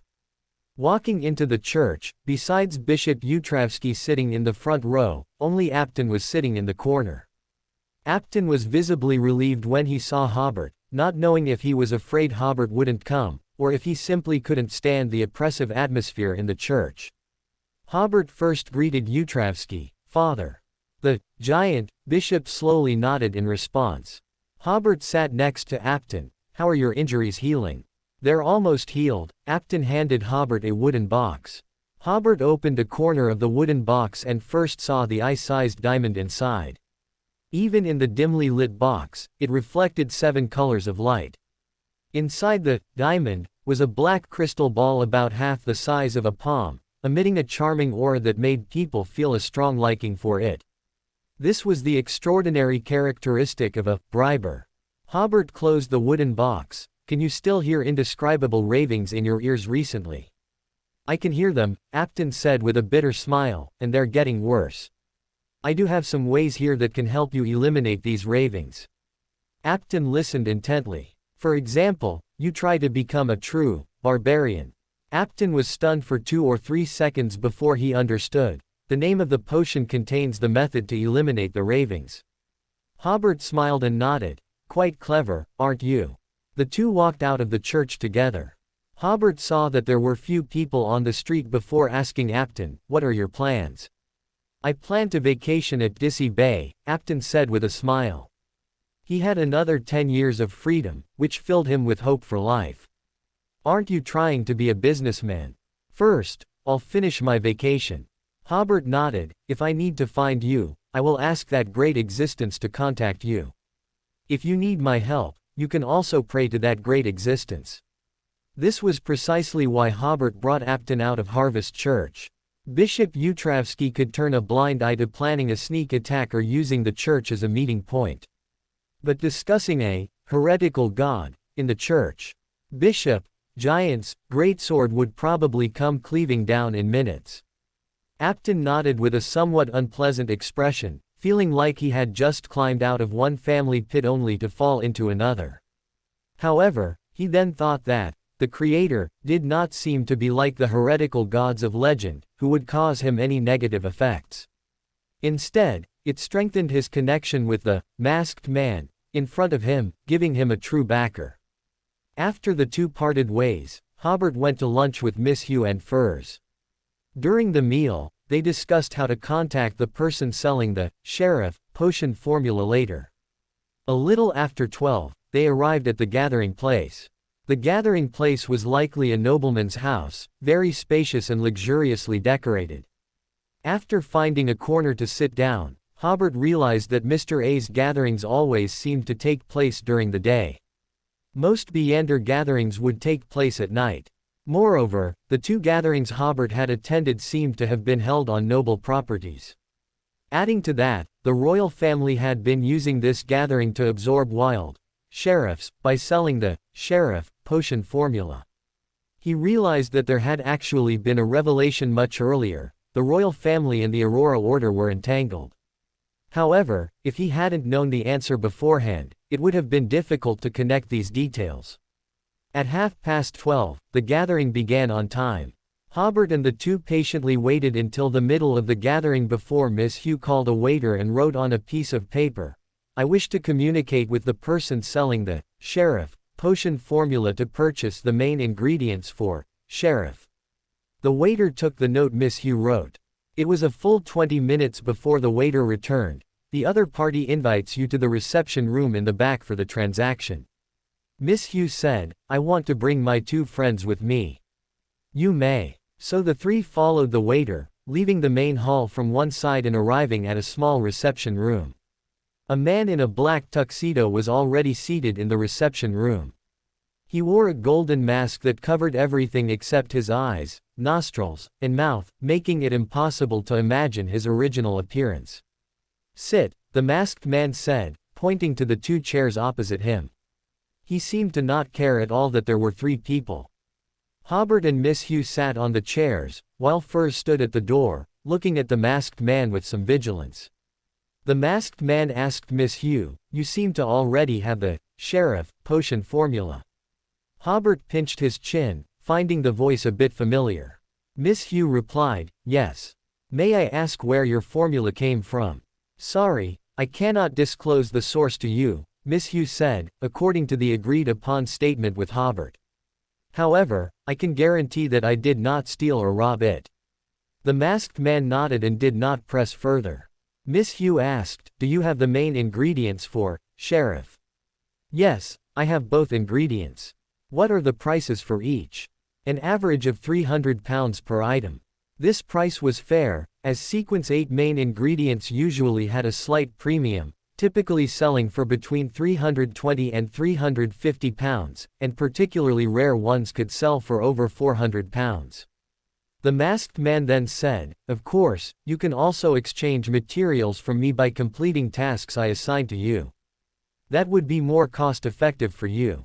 He smiled. "In fact, the reason I had someone sell the sheriff potion formula on my behalf was also in hopes that the buyers would complete some tasks I assigned." Miss Hugh asked in a deep voice, "Why are you doing this?" "To select suitable helpers," the masked man said.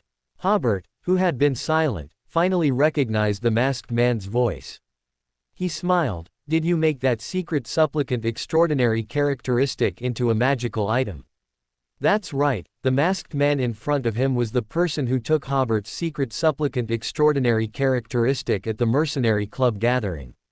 Although the other party had deliberately disguised his voice, Hobert eventually recognized it. The masked man smiled. "You still recognized me, the eldest son of the Christine family." The other party's voice was much brighter than before. He said, "Since we have a reliable guarantee between us, is Miss Hugh willing to be my helper?" Miss Hugh said, "The premise is that I have the right to refuse tasks." "Of course." Miss Hugh looked at Hobert, who nodded slightly. Actually, even if he hadn't recognized who the other party was, Hobert knew the masked man had no ill will towards Miss Hugh, because he had once been her father's subordinate. Not only did he have no ill will, but he would also take a certain amount of care of Miss Hugh. Next, at the masked man's request, Hobert and Furs left first, and Miss Hugh and the masked man privately arranged the future meeting place and method in the room. After leaving the gathering place, Miss Hugh said, "Hobert, how should I thank you?" She didn't ask who the masked man was, nor did she ask how Hobert knew him. Since Hobert knew him, Miss Hugh had a basic trust in the masked man, at least knowing that the other party would have some reservations if he intended to harm her. "There's nothing to thank me for," Hobert said.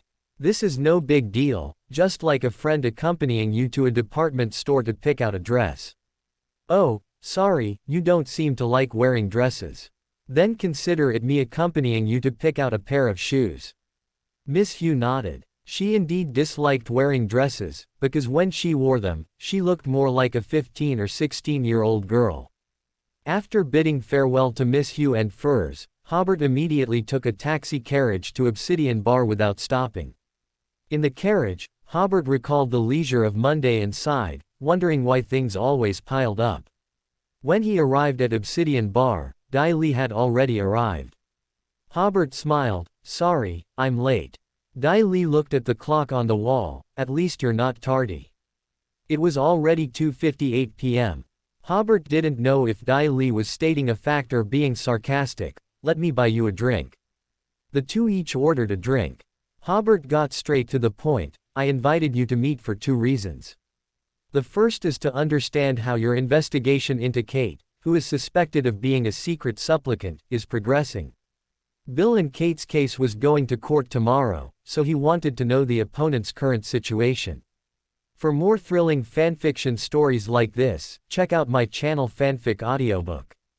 Dive into epic adventures, mysterious realms, and legendary journeys brought to life through immersive storytelling. Don't forget to like, share, and subscribe for more amazing audiobooks.